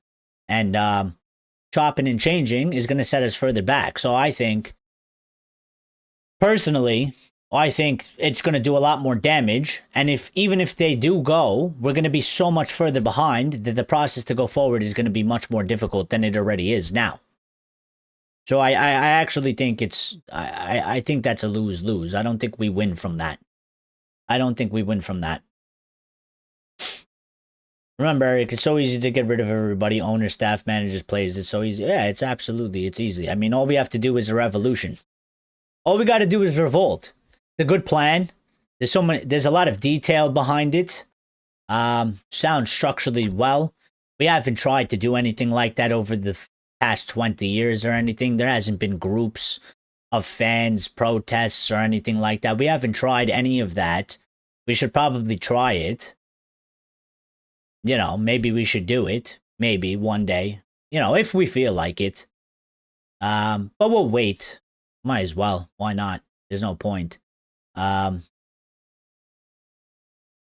Revolt plus relegations equal share plummet. Overpriced sell for £4 to £5 billion. I tell you what.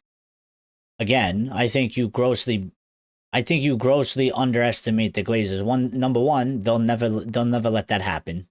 They'll never let United get relegated, and they will never put themselves in a position because they never have. They will never put themselves in a position. Listen to me. We were winning Premier Leagues almost every season. When they took over the club, we already completed the treble and we were already champions. Okay?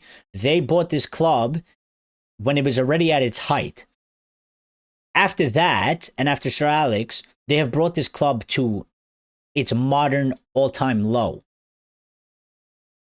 And what has happened to the club value? Tell me what's happened to the club value in the time that we stopped winning and we stopped being competitive. It's gone up.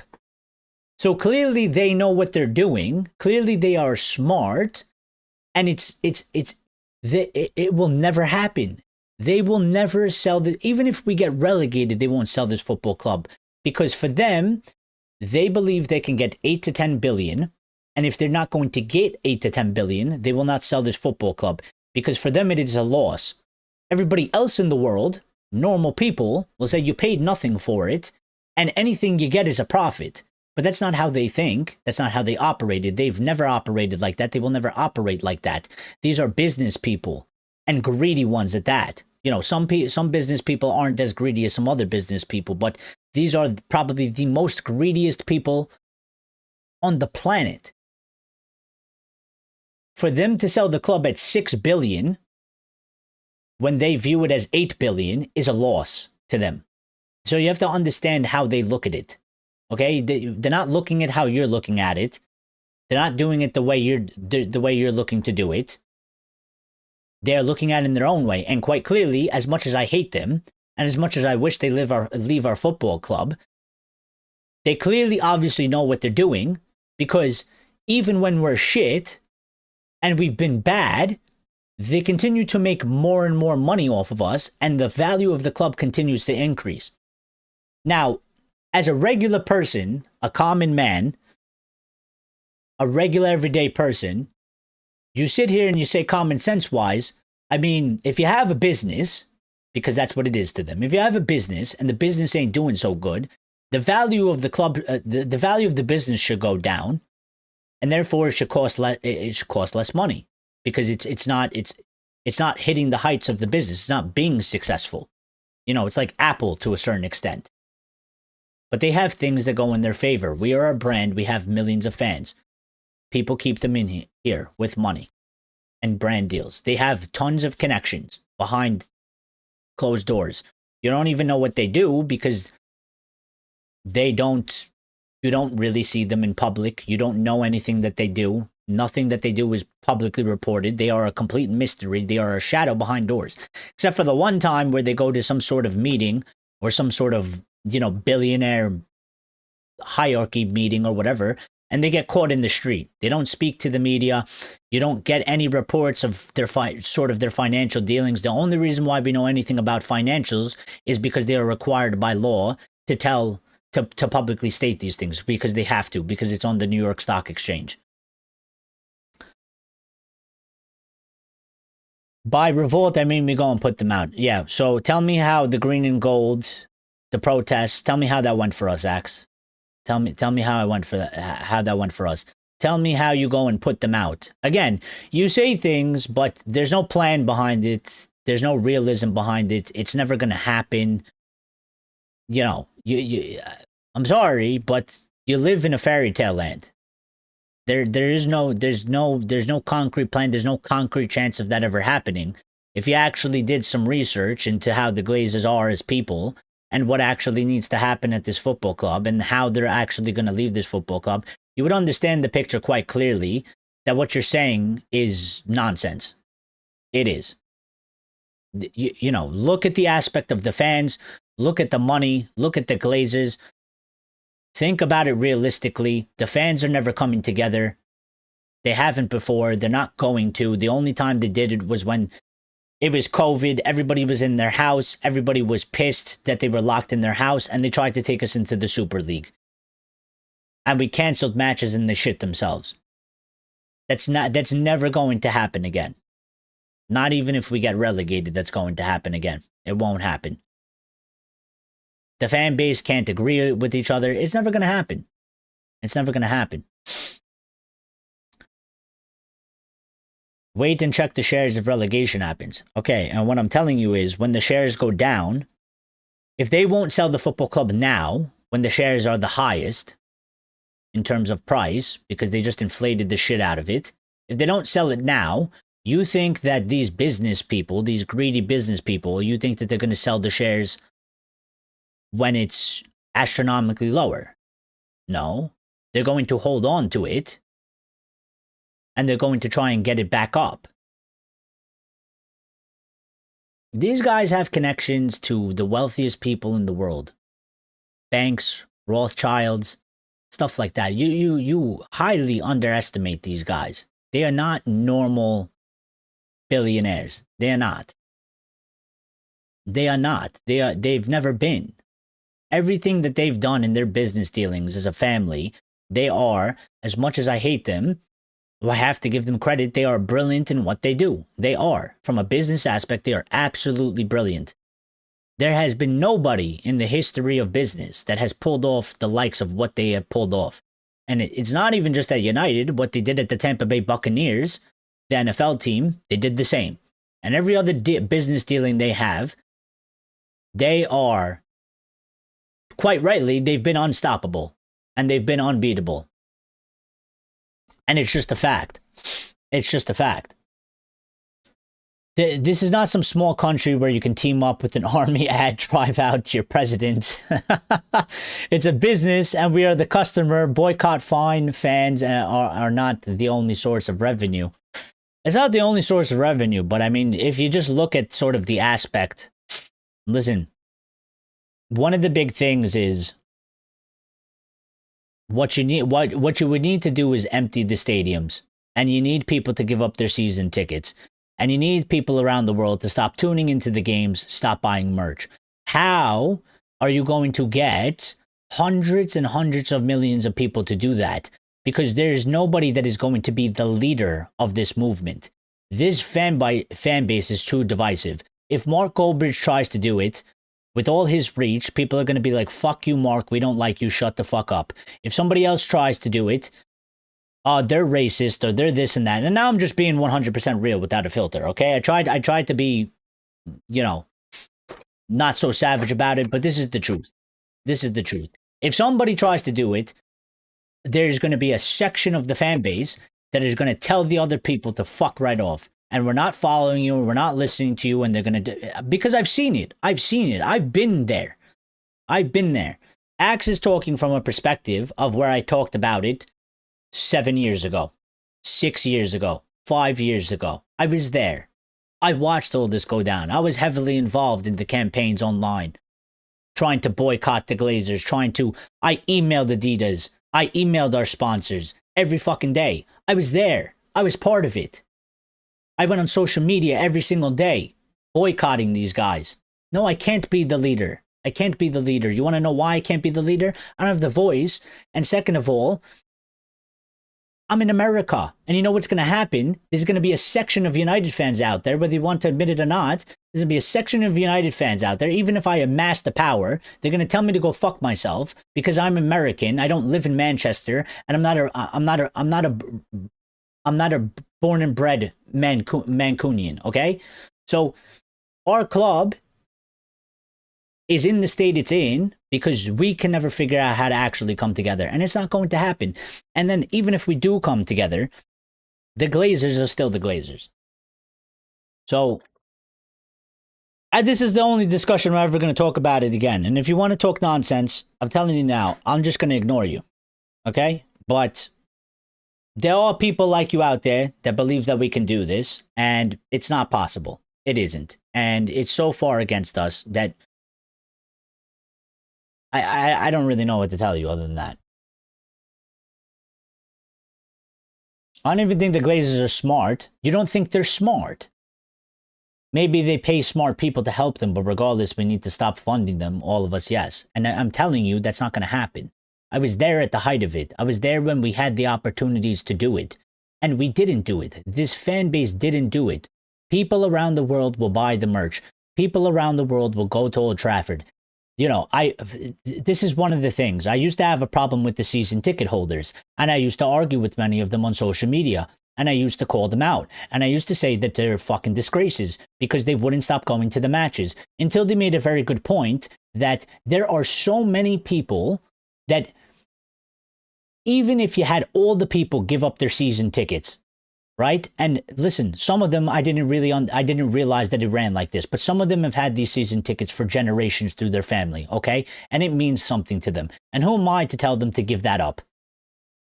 And the main problem with that is even if they gave up their season tickets, guess what? There are hundreds of millions of people that call up every day for a season ticket, waiting for somebody to give it up.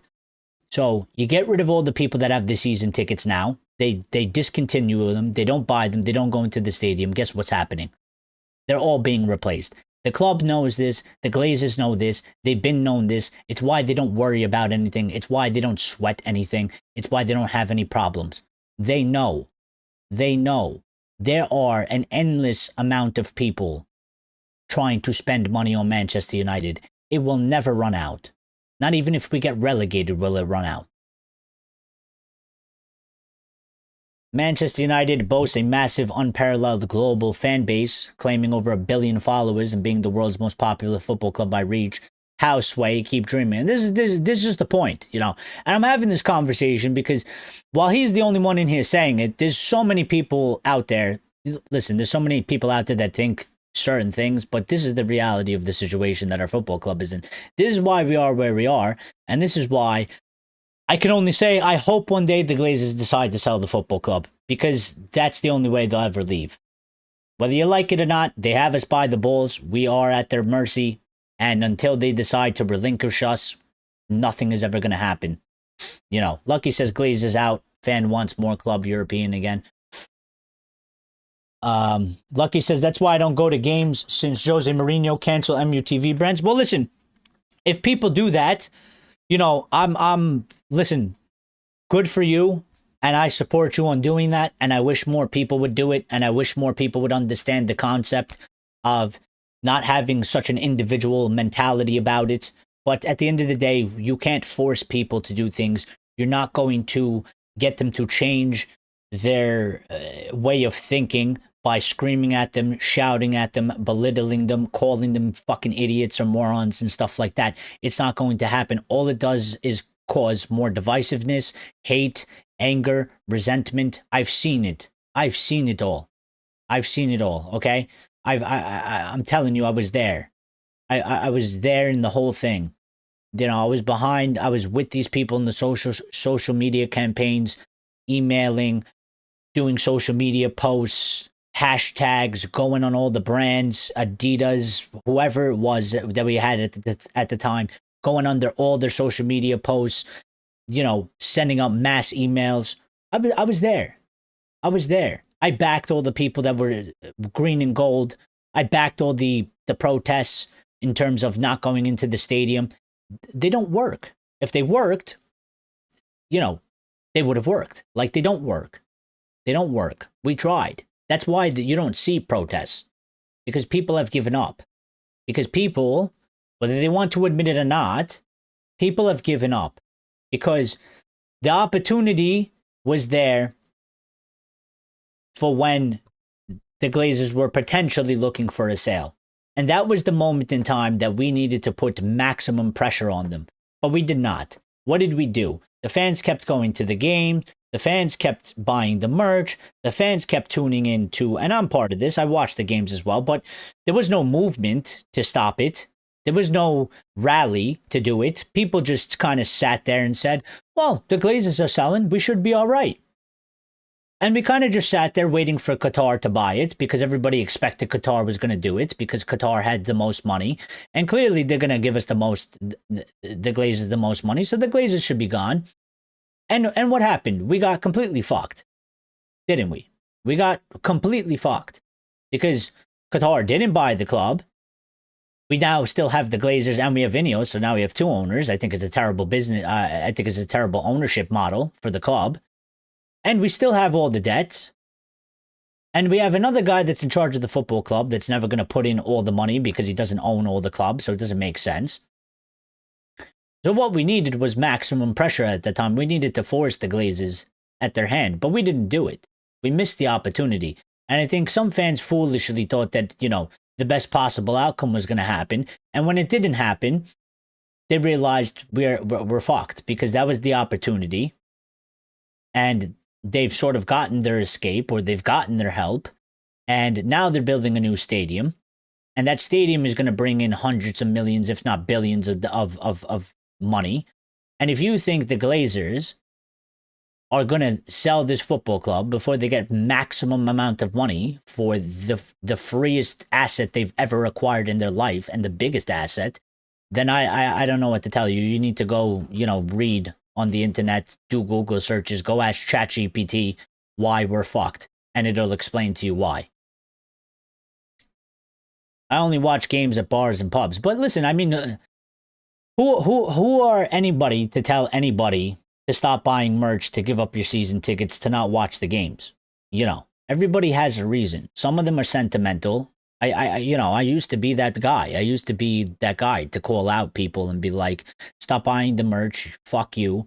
Stop watching the matches. Fuck you. Stop going to the games. Fuck you. What are you doing? But then I realized that that's not right, and I shouldn't be doing that, because that's not the correct thing, and I'm not helping my case. All I'm doing is alienating them, and all I'm doing is pushing them away. All I'm doing is hurting the cause that I'm trying to make. And at the end of the day, there's not one person that's going to be able to have this lead. The only way this happens is a guy or a person or a conglomerate with a shit ton of money, more money than anybody could ever think of and imagine. And they're leading it, because they're going to go to the Glazers, and they're the ones that are going to give them the money for the club that they want. And when you look at the LA Lakers, and you look at when the Lakers how were sold, they were just sold for $10 billion. You don't think the Glazers are sitting there and say, our brand, Manchester United, because that's what we are to them. We're a brand and a business. Our brand and our business is 10 times bigger than the Lakers worldwide, and they just went for $10 billion. You don't think they want 8 to 10 billion? You don't think they're going to sit around and wait for it? We're not going to get relegated. They'll never let that happen. It'll never happen. Even with the financial troubles we have, we still spend way more money than we could ever to get relegated. It's never going to happen. It's never going to happen.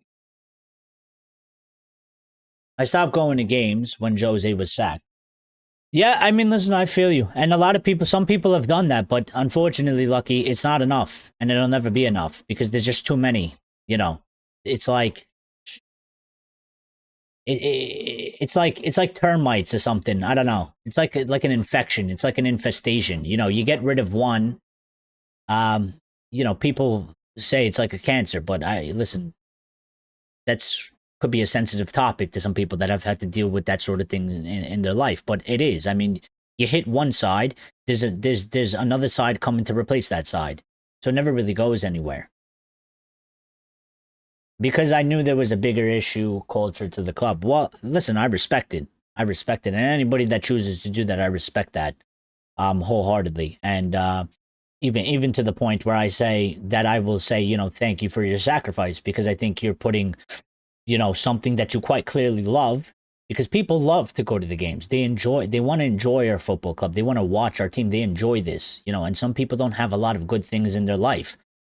Some people don't have a lot of enjoyable things in their life. And that's why I don't do that anymore, because who am I to tell them to stop going to something that they enjoy, even if it is not that good. But it's, some people have family memories of it. Some people have the season ticket seat that their great-great-grandfather held, and their grandfather and their great-grandfather before them, and their grandfather and their father have held, and they've lost those people, and those people have died, and they're not in their lives anymore. And it makes them feel like they have sort of a sense of a connection. Who am I to tell them not to do that? Ultimately, at the end of the day, the evil ones are the Glazers, and the Glazers have taken so much from us and from this football club. Why should I do the same as the Glazers have done? Why should I belittle somebody, and why should I attack somebody to take something away from them that they clearly love to do? They want to go watch the match. Ultimately they need to be the ones to want to sacrifice that And nobody can push them into that. Nobody can tell them what to do.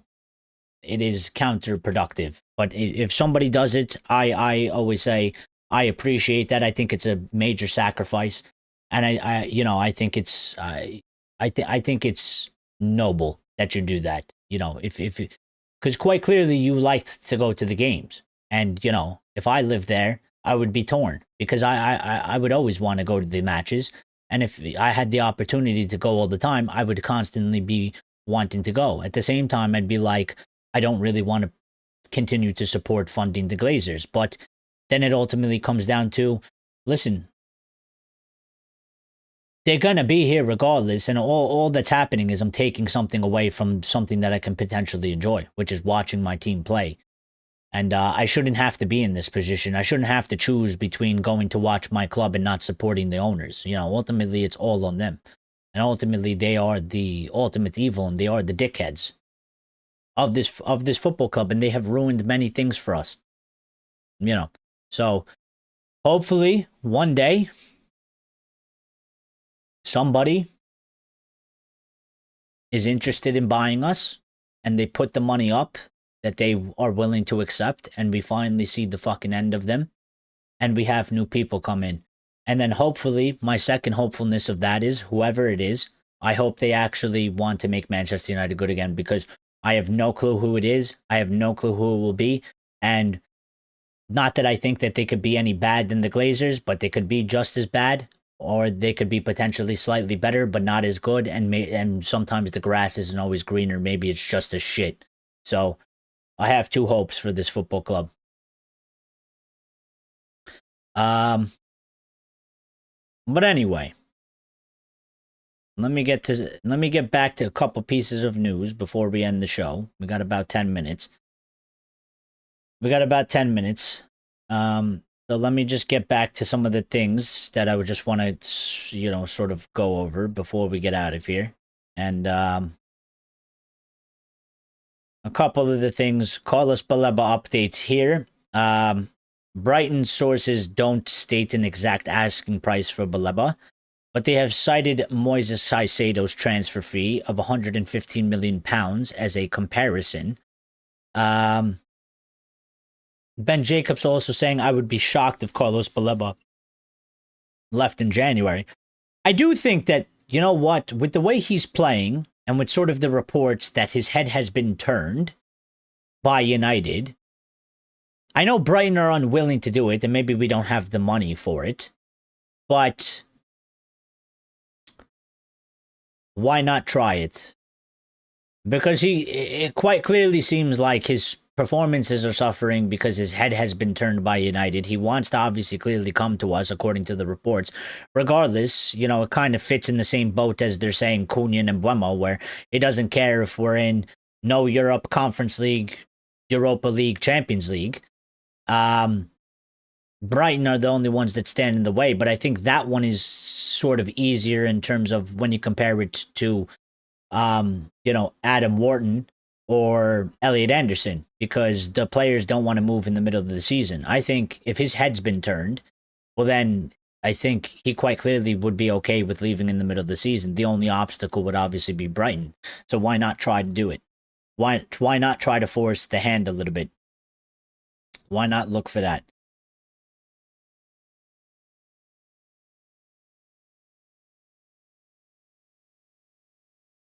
Axe says, I need to go to sleep. I have work tomorrow. Interesting discussion, though. I still advocate for revolution, but yeah, thanks for listening. Well, good night. Be good. Definitely interesting discussion. No, you never make it bland, do you? But yeah, take care, and we'll be live tomorrow as well. So, probably same time, 8:30 p.m. UK. We'll go live again. So,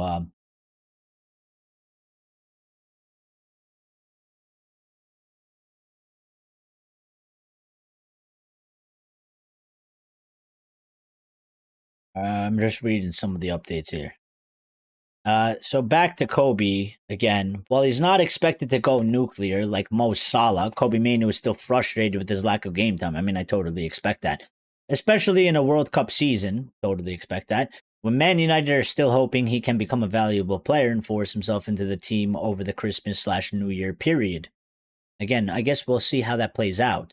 He goes on to say this upcoming month with more fixtures is important for Kobbie Mainoo if he can get himself some starts and/or sufficient game time. Now, many people think that he won't be able to, and again, let's see what happens. I mean, if he can, great. I think that will make loads of people happy. If he can't, obviously people are going to be continue to be angry or angrier, and obviously he's going to continue to be unhappy. And then that's when I call for the club to actually, do something. Like actually do something. Actually, figure it out, sort out the situation. Stop sitting on your ass. If he doesn't, again, I don't agree with this sort of sitting in between sort of thing. I don't. It's not the right call to just use him as a body. Either Jason Wilcox is part of his job. He is above Ruben. In the hierarchy. Like either go chat with Ruben and be like, bro, you need to give him better opportunities. For me, I think where it boils down to is the club and Ruben himself can't really have their cake and eat it too on this. You can't say that you see him as sort of maybe a longer term part of the club. He doesn't have what you want from him now, but then also I'm limiting his minutes severely, and we need to keep him here as a body, as just a backup option. It doesn't, to me, it doesn't. That plan doesn't make sense. Either it's one thing if he's not a starter, but if he's a substitute or he's a backup player or a squad player, use him better, more, give him a better pathway, or you gotta loan him. You can't just be like, I'm gonna keep him here. It doesn't make sense for him and his progression. It doesn't make sense for our football club in terms of if we're gonna keep him here and we believe in him and use him. It doesn't make sense to be doing this. So I hope they figure it out, and hopefully we put this shit to bed, because honestly, I'm quite tired of talking about it, but it is a hot topic, and it is going to continue to be a hot topic, and it's obviously a big discussion point, so we have to keep talking about it until United actually sort it out and we can actually move past this. So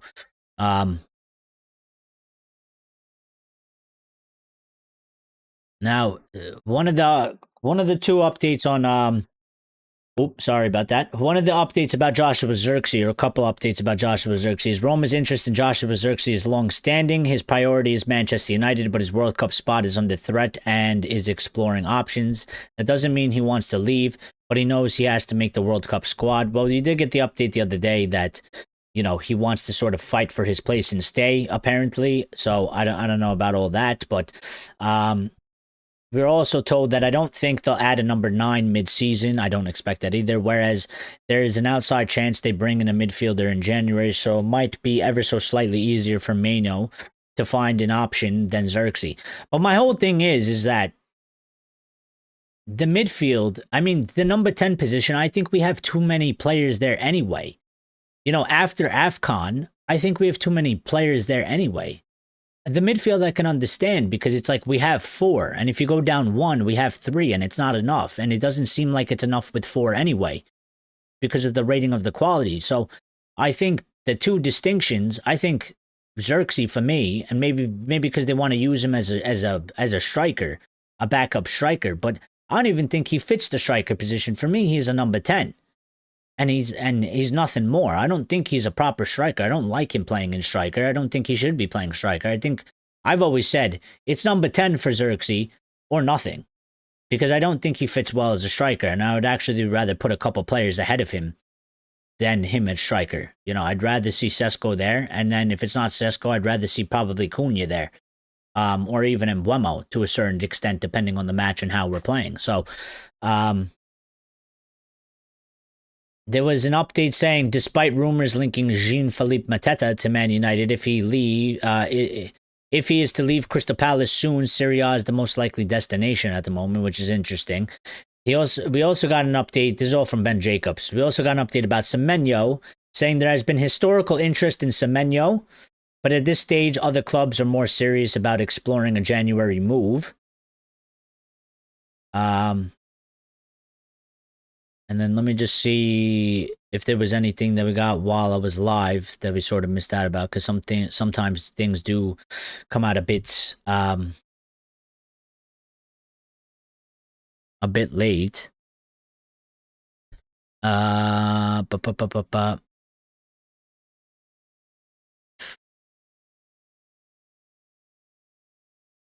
I mean, does anybody that's listening or anybody that's here, does anybody think that, like, the reasons for why apparently Ruben isn't playing Kobbie, do you think that they're valid? Or do you just say that it's all bullshit and that you disagree with it? Because I do think that there is a certain validity to it.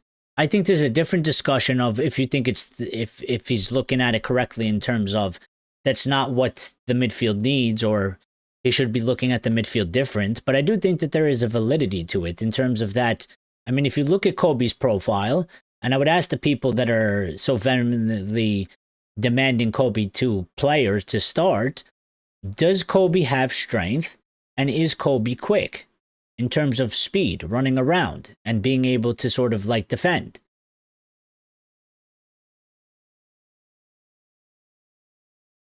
I think it's a valid thing to ask. I think it's a valid thing to look at. I don't think there's anything wrong with it per se, in a certain way, I would naturally say when I look at Kobbie Mainoo that, his strength isn't his biggest asset. And he is a bit on the slower side. He's not slow, but in terms of like the problem that I think he has is when you look at Cass doesn't have the legs, but he does have the defensive qualities and abilities. And he is probably better at tackling, and he is probably better at reading, cutting passing lanes and stuff like that than he is at Kobbie. So while Kobbie has better legs than him, he doesn't have these other defensive capabilities. When you look at Bruno Fernandes, he doesn't have these defensive capabilities, but he is way better at pressing than Kobbie Mainoo is, because that's not Kobbie's real game. So, for what he's looking for to do in the midfield, I think it kind of makes sense why you don't see him. So, Lyle says, honestly, I think that Amorim trusts what he has more. I don't think Mainoo has what he needs for that midfield for now. Perhaps a change to Casse might cater to Mainoo more next season. Lucky says power pace. That's why they're looking at Conor Gallagher, and I agree. I think it's quite a clear indication. Like when you look at Conor Gallagher, is he sort of like a midfield maestro type of guy? Is he going to be like Paul Scholes or some shit? He's not. They're looking at him for a specific reason. Even like players like Wharton or Baleba or Elliot Anderson, they're looking at them because what are the main qualities of these guys? And I think, I don't know, people are choosing to ignore it. They're not seeing it. They don't want to understand it. They don't understand it, whatever it is.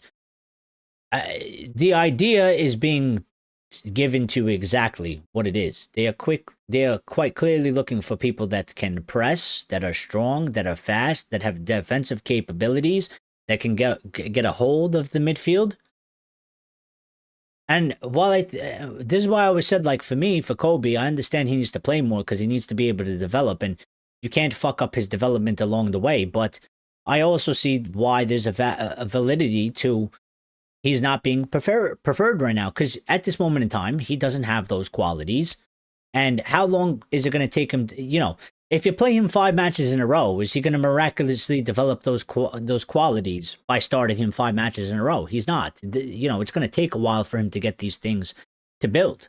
So, for me, part of me is like he just needs to be a little bit more consistent with the game time he is given, so that he can continue to develop, and he'll take those opportunities, and then obviously practice and training. That's a big part, and he's got to do that in the background. While he's waiting, and he's 20. So, while he might not be here at 20, he could be there at 21. I think if you look at Jude Bellingham, he's different. I mean, he's got a different build. He's got more strength. He's more naturally, has sort of all these things. He can press, he can attack, he can defend. Jude is a lot more well-rounded than Kobbie. So, I think you could use Jude in a lot more ways, in a lot more different systems than you can use Kobbie. Kobbie, obviously, you have to use him specifically. And for what we're doing right now, he just doesn't have it for what we have right now. I don't think that means that he's a bad player.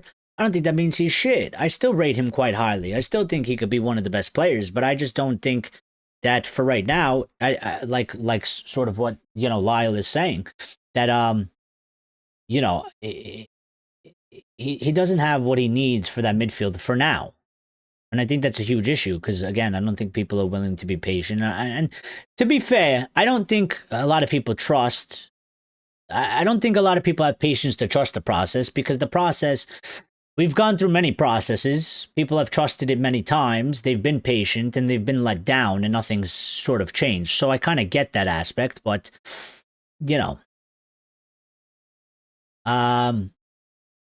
in the meantime, I'm looking for loan Kobbie. I mean, listen, again, if he can't get the pathway, then you gotta do it. You gotta loan him out. It's one or the other. We can't sort of do this thing. I mean, they can do it. Let's be clear. Like, they can literally decide to do it, but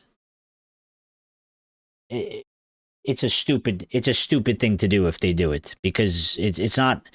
All they're doing is fucking Kobbie over. They're not helping him. They're kind of ruining the future for Manchester United, because you would say he would be a big player for our future. So, and maybe Ruben has a slight problem with the fact that, Kobbie is so focused on the World Cup.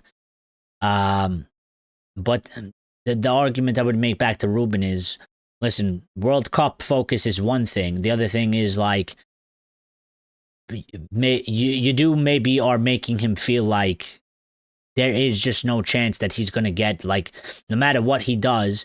I mean, basically, Kobbie has to come on. Maybe Kobbie feels like, for what Kobbie's got to do, Kobbie's got to come on in 20 minutes. He's got to defend like Maldini, and he's got to score, worldies and play like Zinedine Zidane. And there's just no way you're going to be able to do that. And that just, to me, it feels like, to force that through at this current moment in time, that's what he would have to show. Mainoo going alone would be good. Let's get this World Cup year out of the way, and we are definitely going to overhaul that midfield in the summer. But we have to. And they got to add to it. So there was 11 votes on the poll, and it was cash in or loan him, and then the other one was no, keep him at all costs.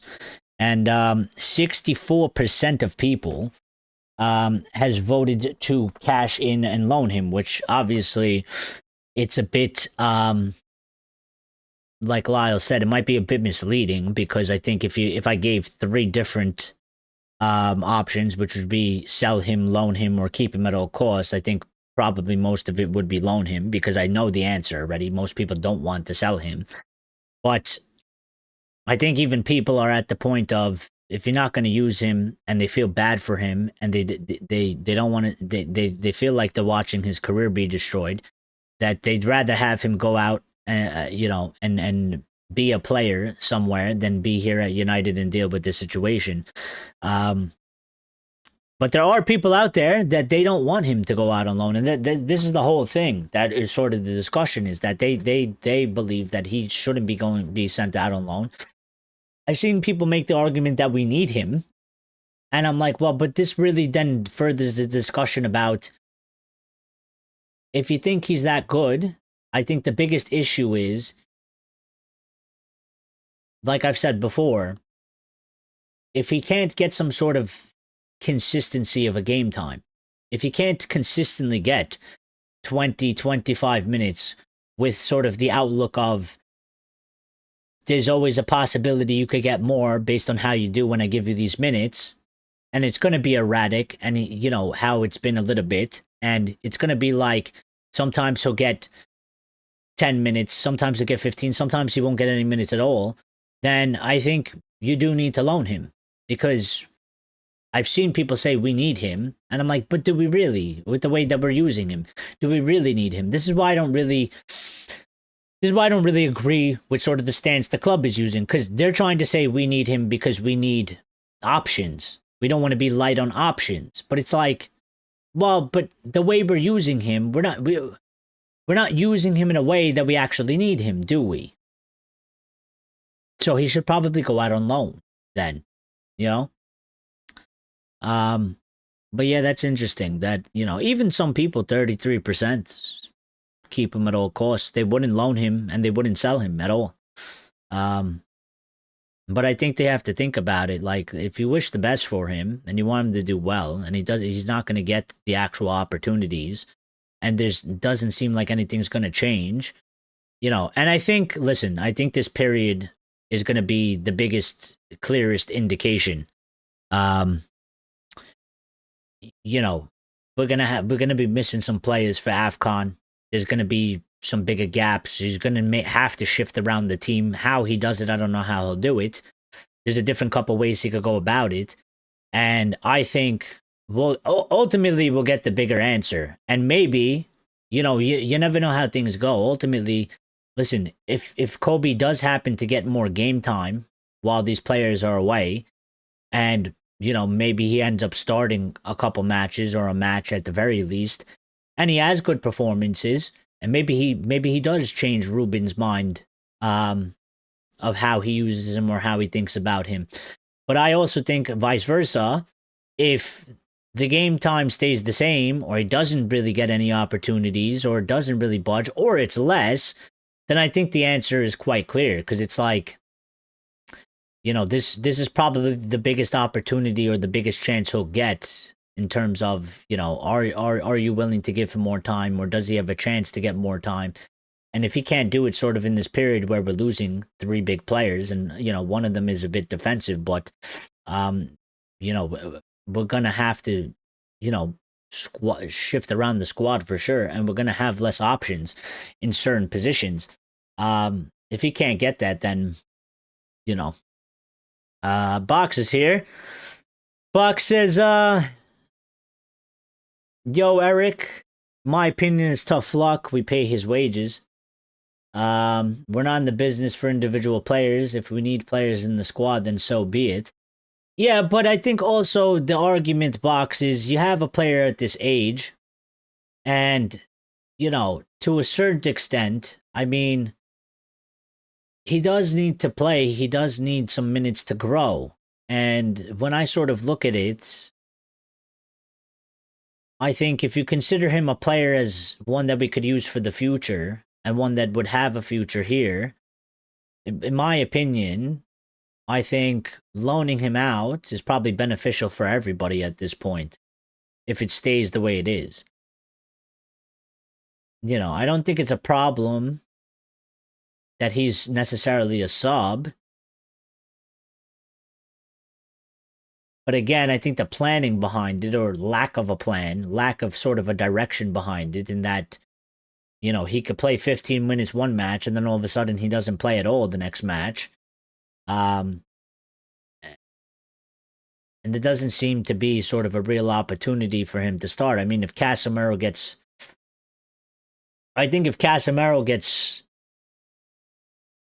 booked or something like that. I mean, not booked, but like, suspended, or maybe Bruno, that might be the only chance. Maybe they get injuries, might be the only chance.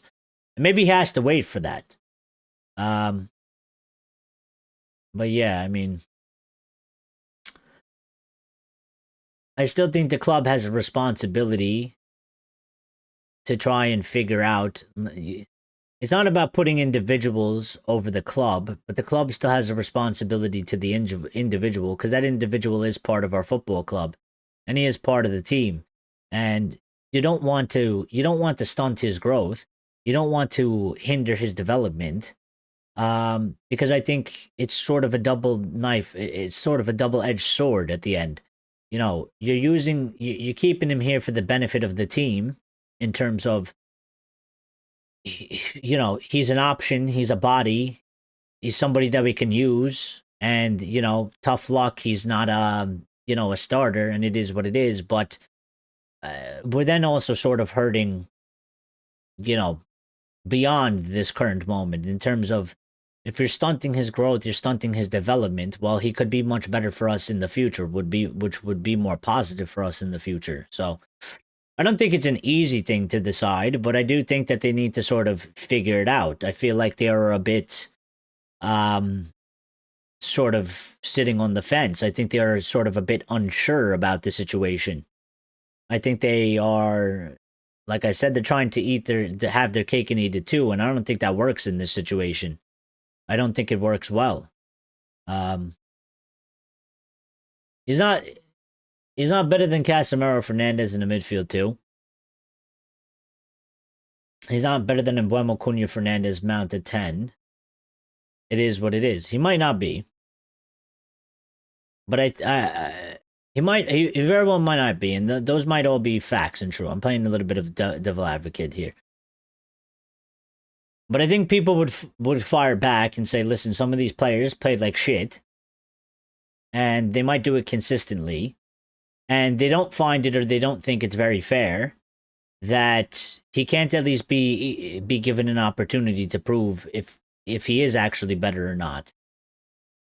You know, I think that's some of the problems that some of the people have with this. It's like, he might not be good enough for the midfield too. He might, and we've seen him in the past, but maybe he's gotten a bit better.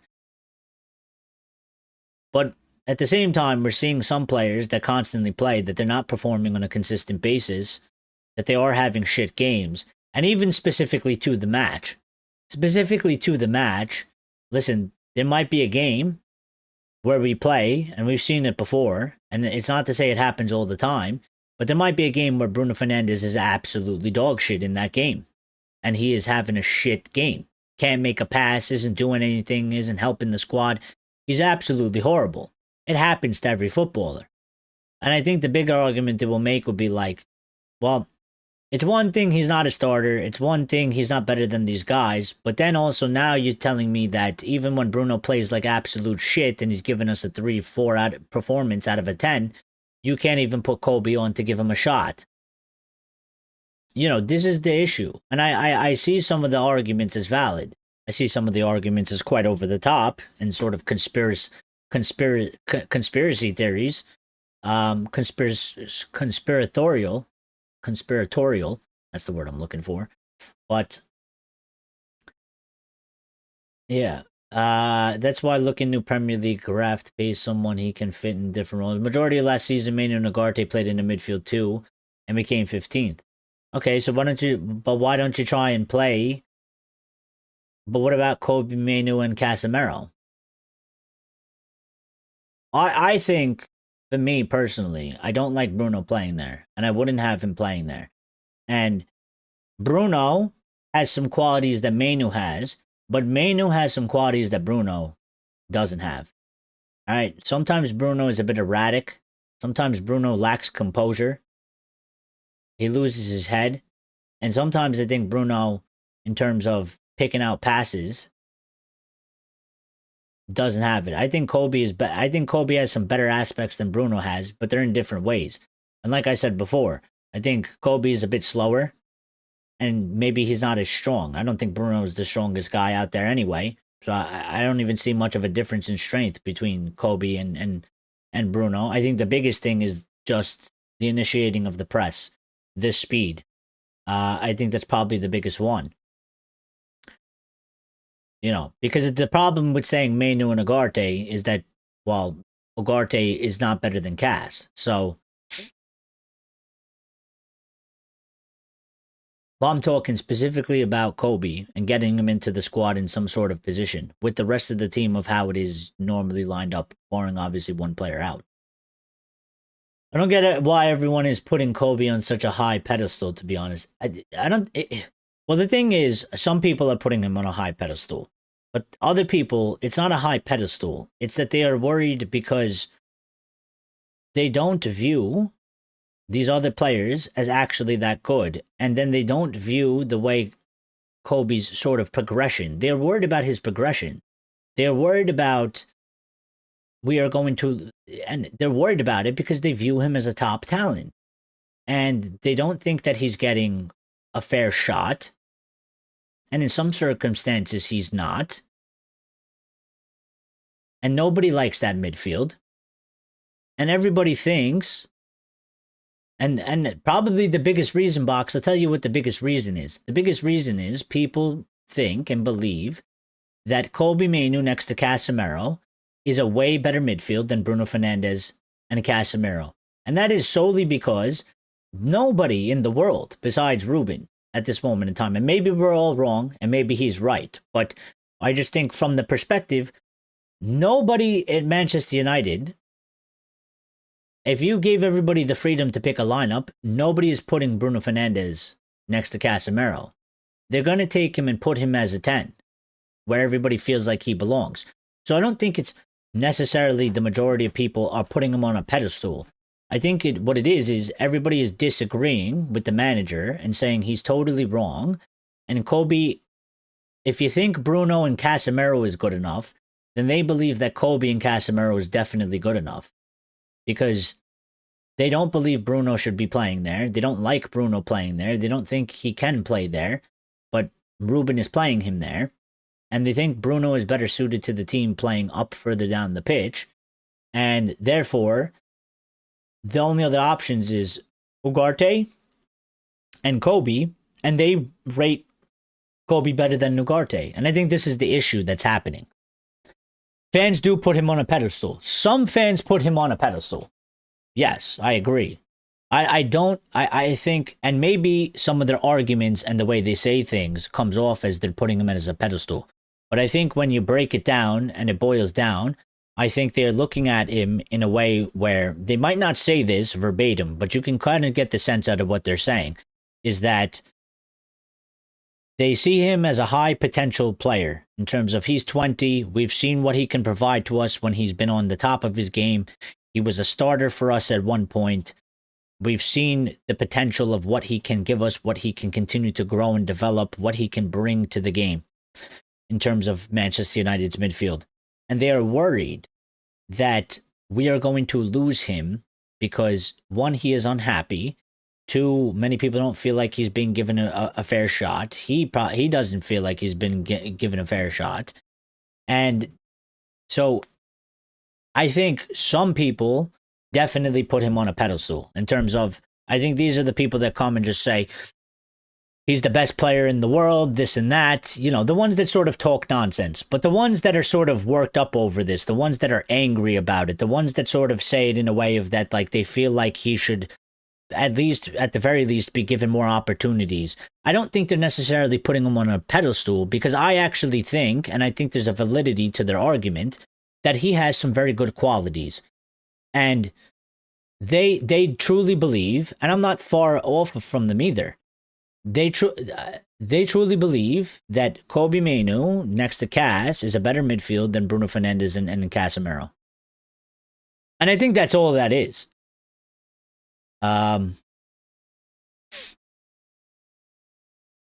Mainoo is a young talent, but he isn't a generational talent that are like Yamal and Rooney. Well, you know what? I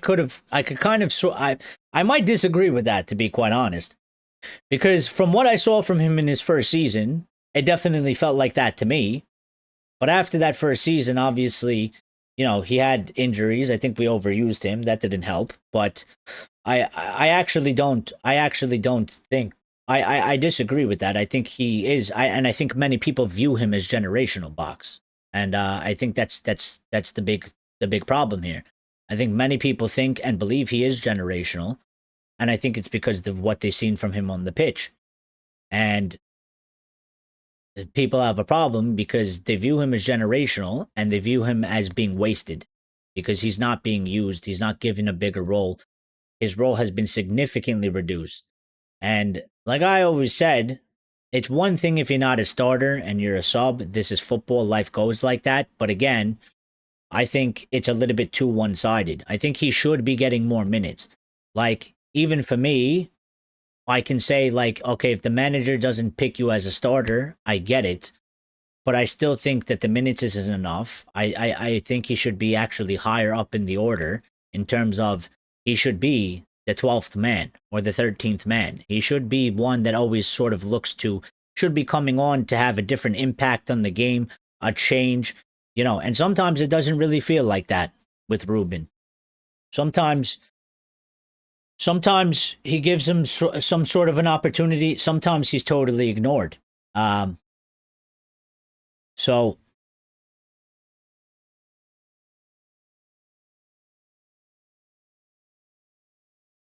other players get less minutes or game time and don't get a chance too. Yeah, but again,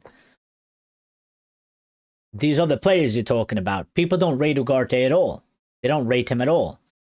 Some people back Xerxes. Some people like Xerxes, but they don't rate Xerxes like they rate Kobbie Mainoo. You know, who else is there? People don't give a shit if Dorgu played. They don't rate him and they don't like him and they hate him. They don't care. They don't care how much Dorgu plays. They don't care. You know, you have to put it into context. You might not believe he's generational. You might not think he's all that special. But the fact is, a majority of people in our fan base, the large portion, they do.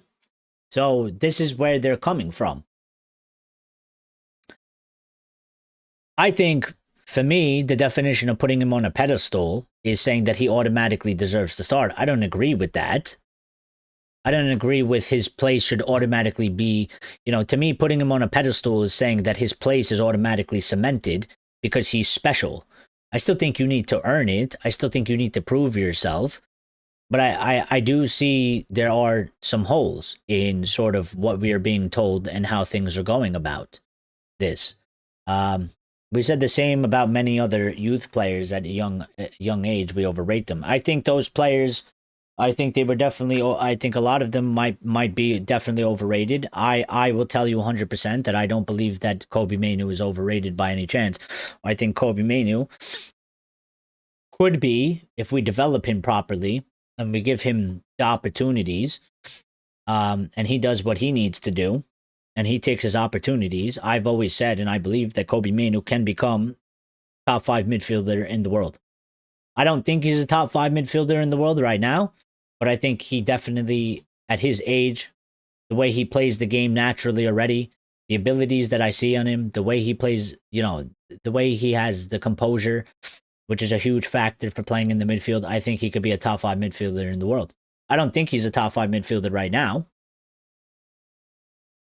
And for him to get there, obviously, he needs more game time. He needs more opportunities. He needs more chances, you know, to grow into that. But I think he absolutely...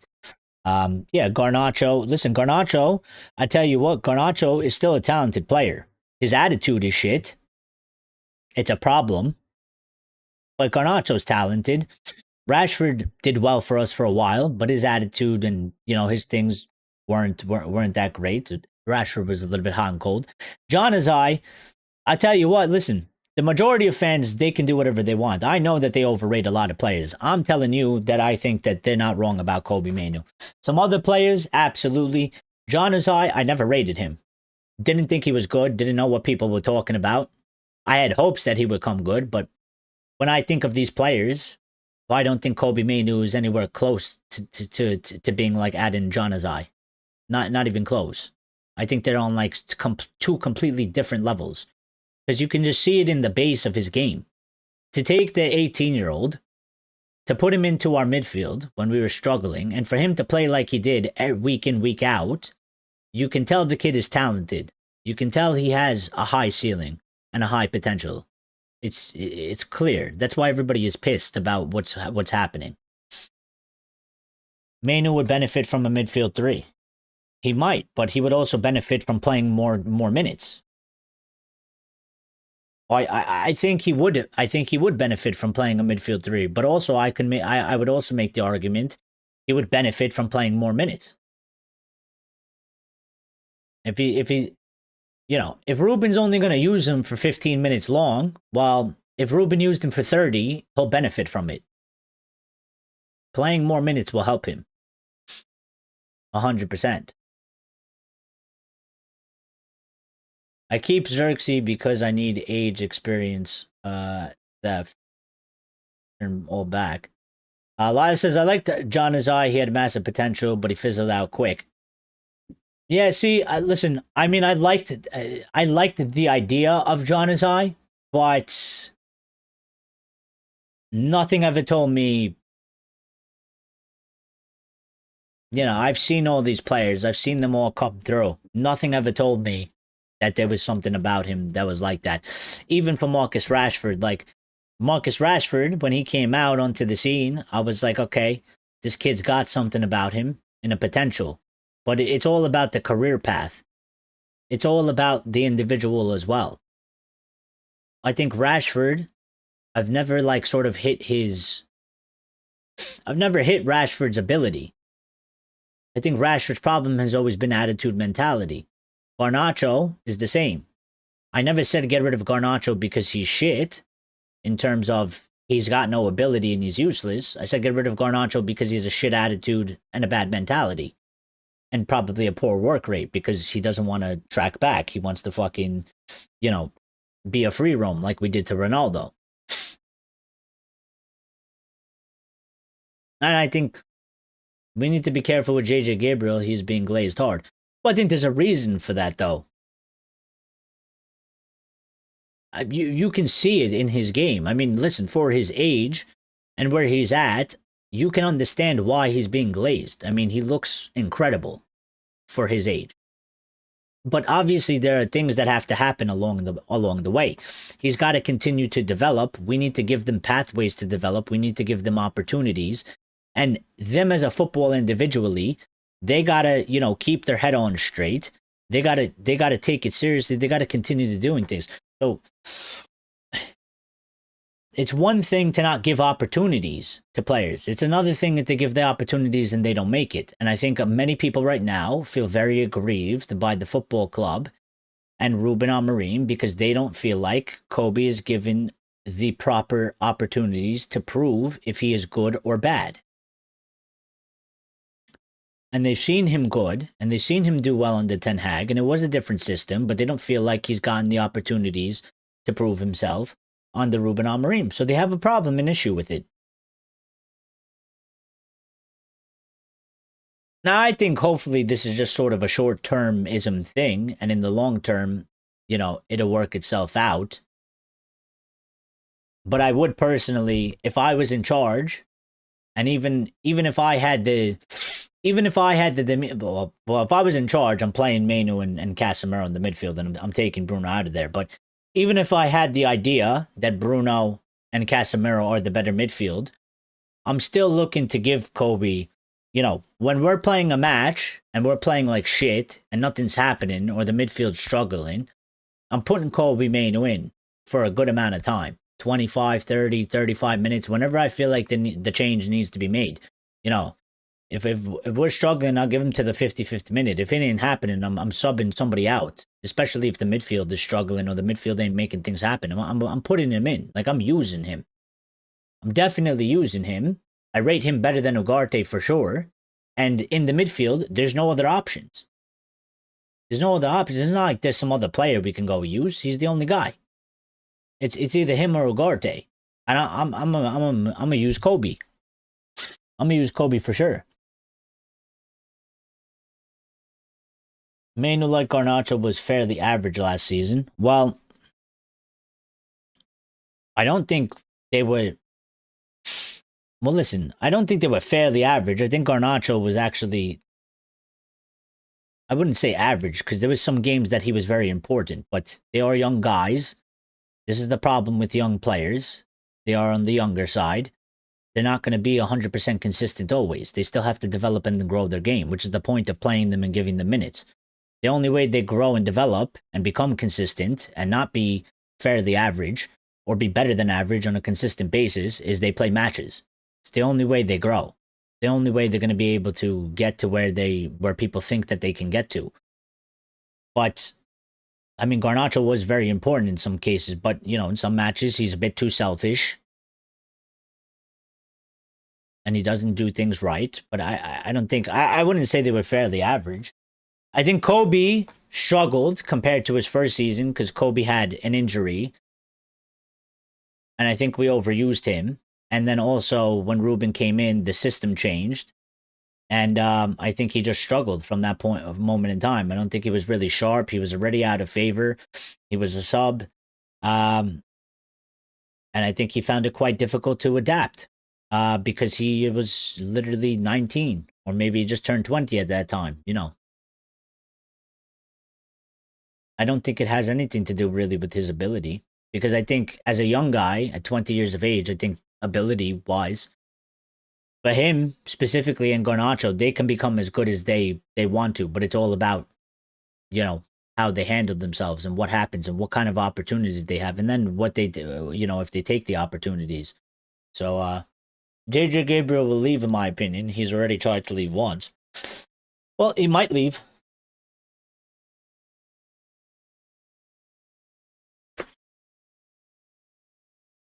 He might leave, but they might be forced to, they might be forced to sort of call him up and put him in. It depends how bad they want him. It depends how bad United want him, because he might look to leave. What nationality is he, by the way? And he might look to leave, and United, if they're so desperate, they might just force him through and be like, Ruben, you got to give this fucking kid minutes to make him, want to stay here. We got to show that, like, we believe in him so much. We believe in him more than all these other clubs, because we're going to put him in the first team and we're going to play him, over Real Madrid, over these other teams, and try and convince him. Might happen.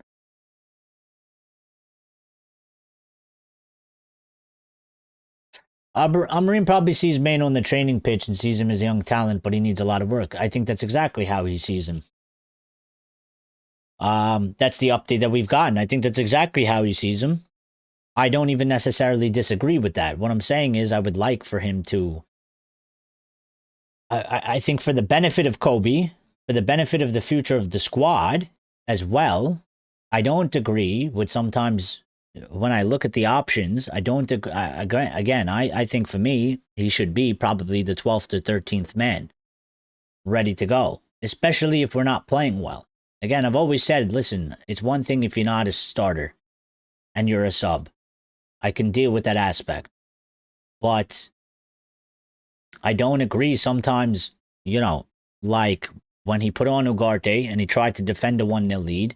And I think Kobbie Mainoo should be coming on in that aspect. I think Kobbie Mainoo can give us way better than Ugarte. I don't think Ugarte has been good at all. And Ugarte doesn't seem to give us much. And he can't give us much in attacking. And we needed to score. But Ruben tried to defend a 1-0 lead. And there's been other instances where we played matches where the midfield is shit. They're playing like shit. They're non-existent. And Kobbie, I feel like in those moments, Kobbie should be getting the opportunity to prove himself. Now, if he goes on and he does shit, then it's a win for Ruben, and he's justified. If he does good, then it's still a win for Ruben, because now he's got somebody that's actually growing and becoming better and improving for what he actually wants in the midfield, and he's changing the game for him. So, I just think he needs to give more to him. And if he can't give more, the whole point of this is if he can't give more, then loan him. Because the club still like him and view him and as a player for the future. And they want to keep him and they don't want to sell him. So he still needs to play and he needs to develop, Plus his family knows he is hot property. They are the ones seeing the dollar signs. Money in the future might play a big role. We finished 15th. We finished 15th, but yeah, we finished 15th with all the other players playing as well. We finished 15th with the attack that we had. We finished with 15th with the back line we played. We finished 15th with it was the whole squad. One player isn't going to drag us down to 15th. The whole squad played to that level. That's why we finished 15th, because the whole team was dysfunctional.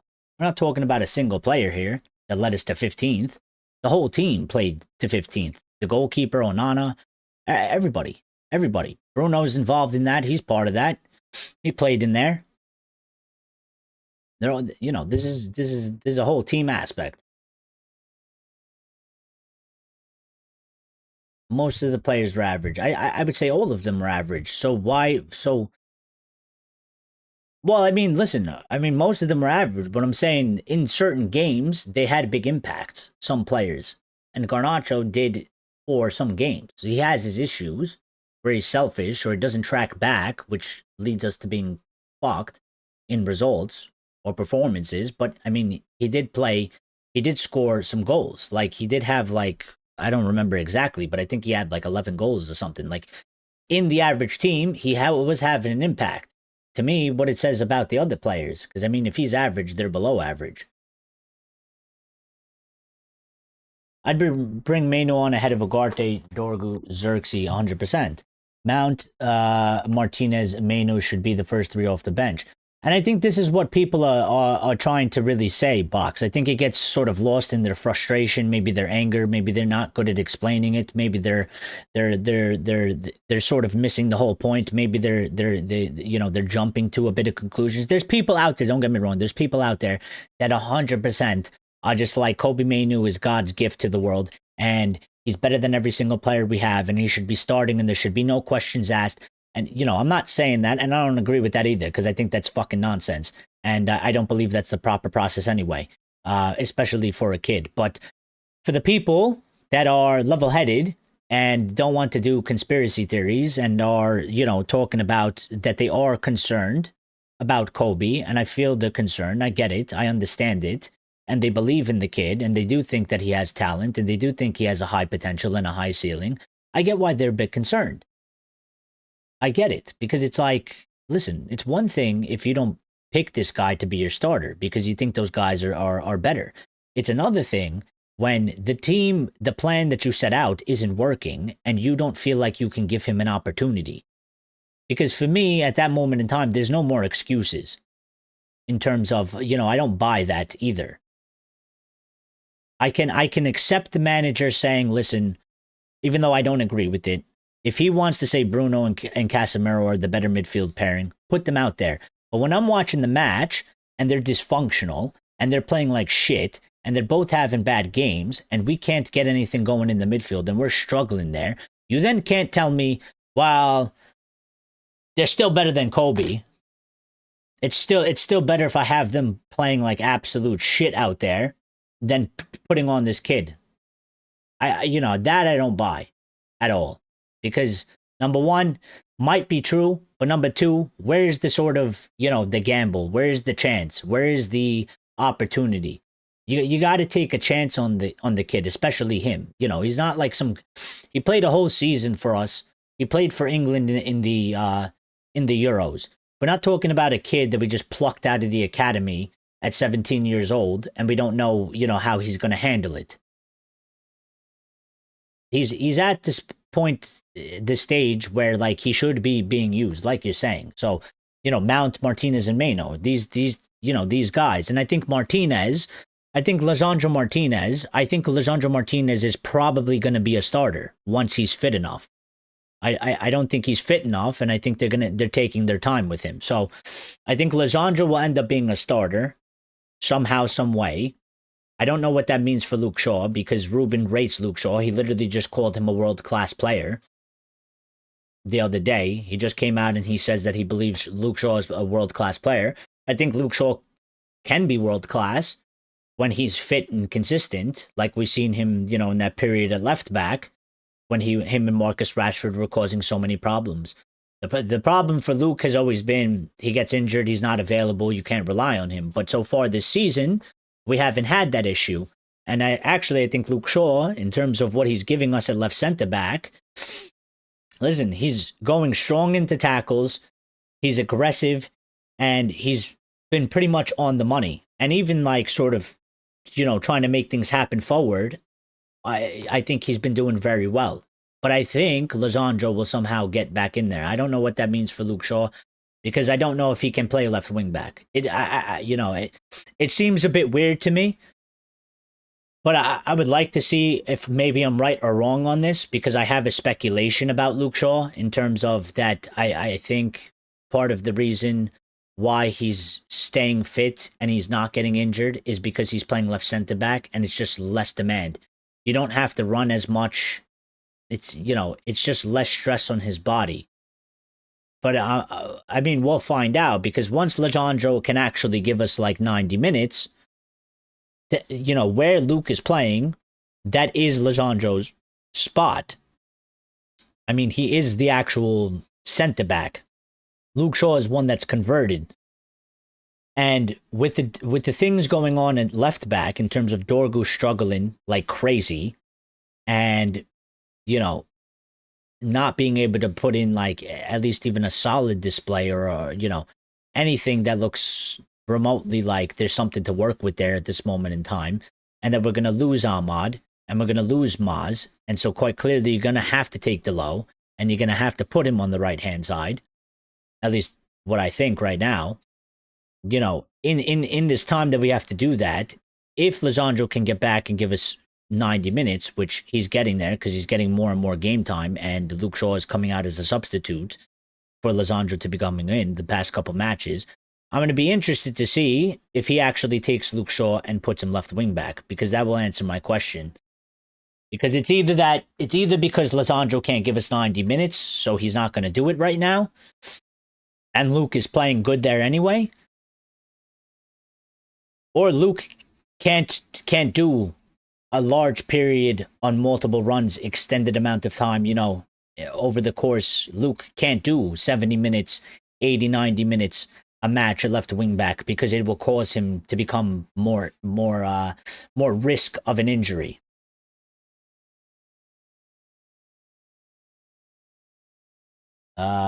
Yes, most players were average, but if we give praise for Garnacho and Mainoo for the LVG season,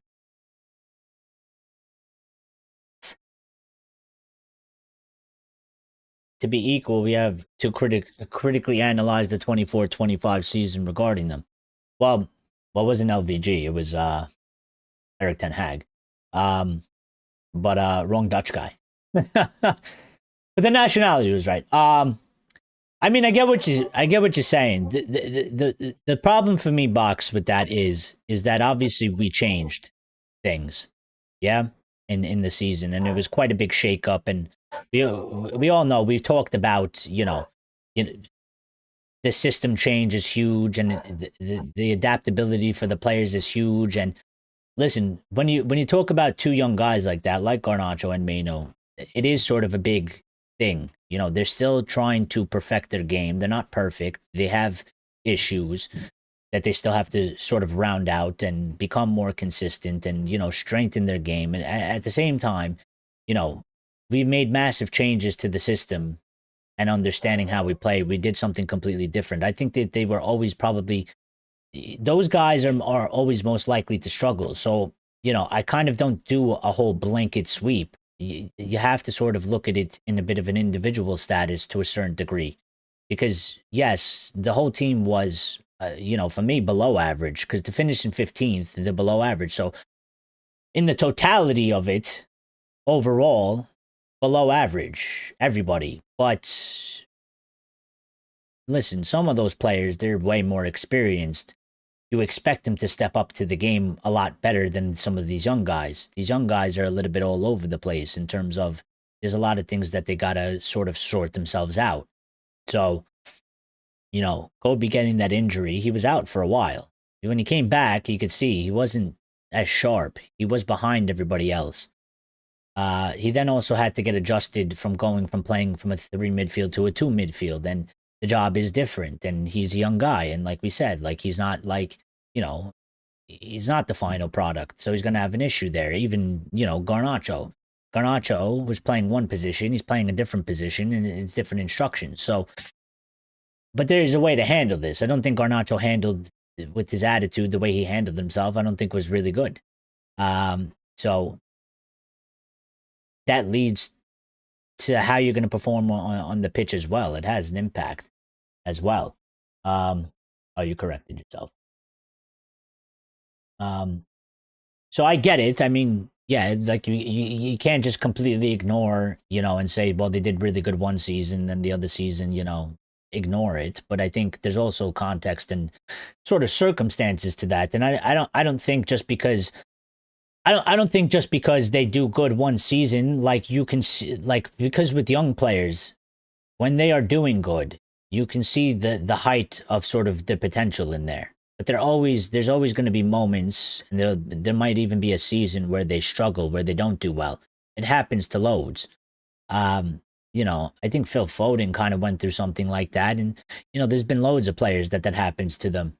But they have promise. I mean, even Cristiano at some point was sort of like that. It wasn't always like high flying for Cristiano. I would probably imagine, yeah, even for Rooney. Like they had times, but I mean, they played in a different era as well with a different team. I mean, we're talking about teams that were fucking, winning Premier Leagues and stuff like that. We don't have that. But yeah, I mean, nothing is straightforward for these young guys. That's the point. It's why you have to continue to give them opportunities. They need to learn. They need to make mistakes. They need to have shit games, but they need to also have the opportunity to bounce back. They also need the opportunity to, prove themselves, in their game. So,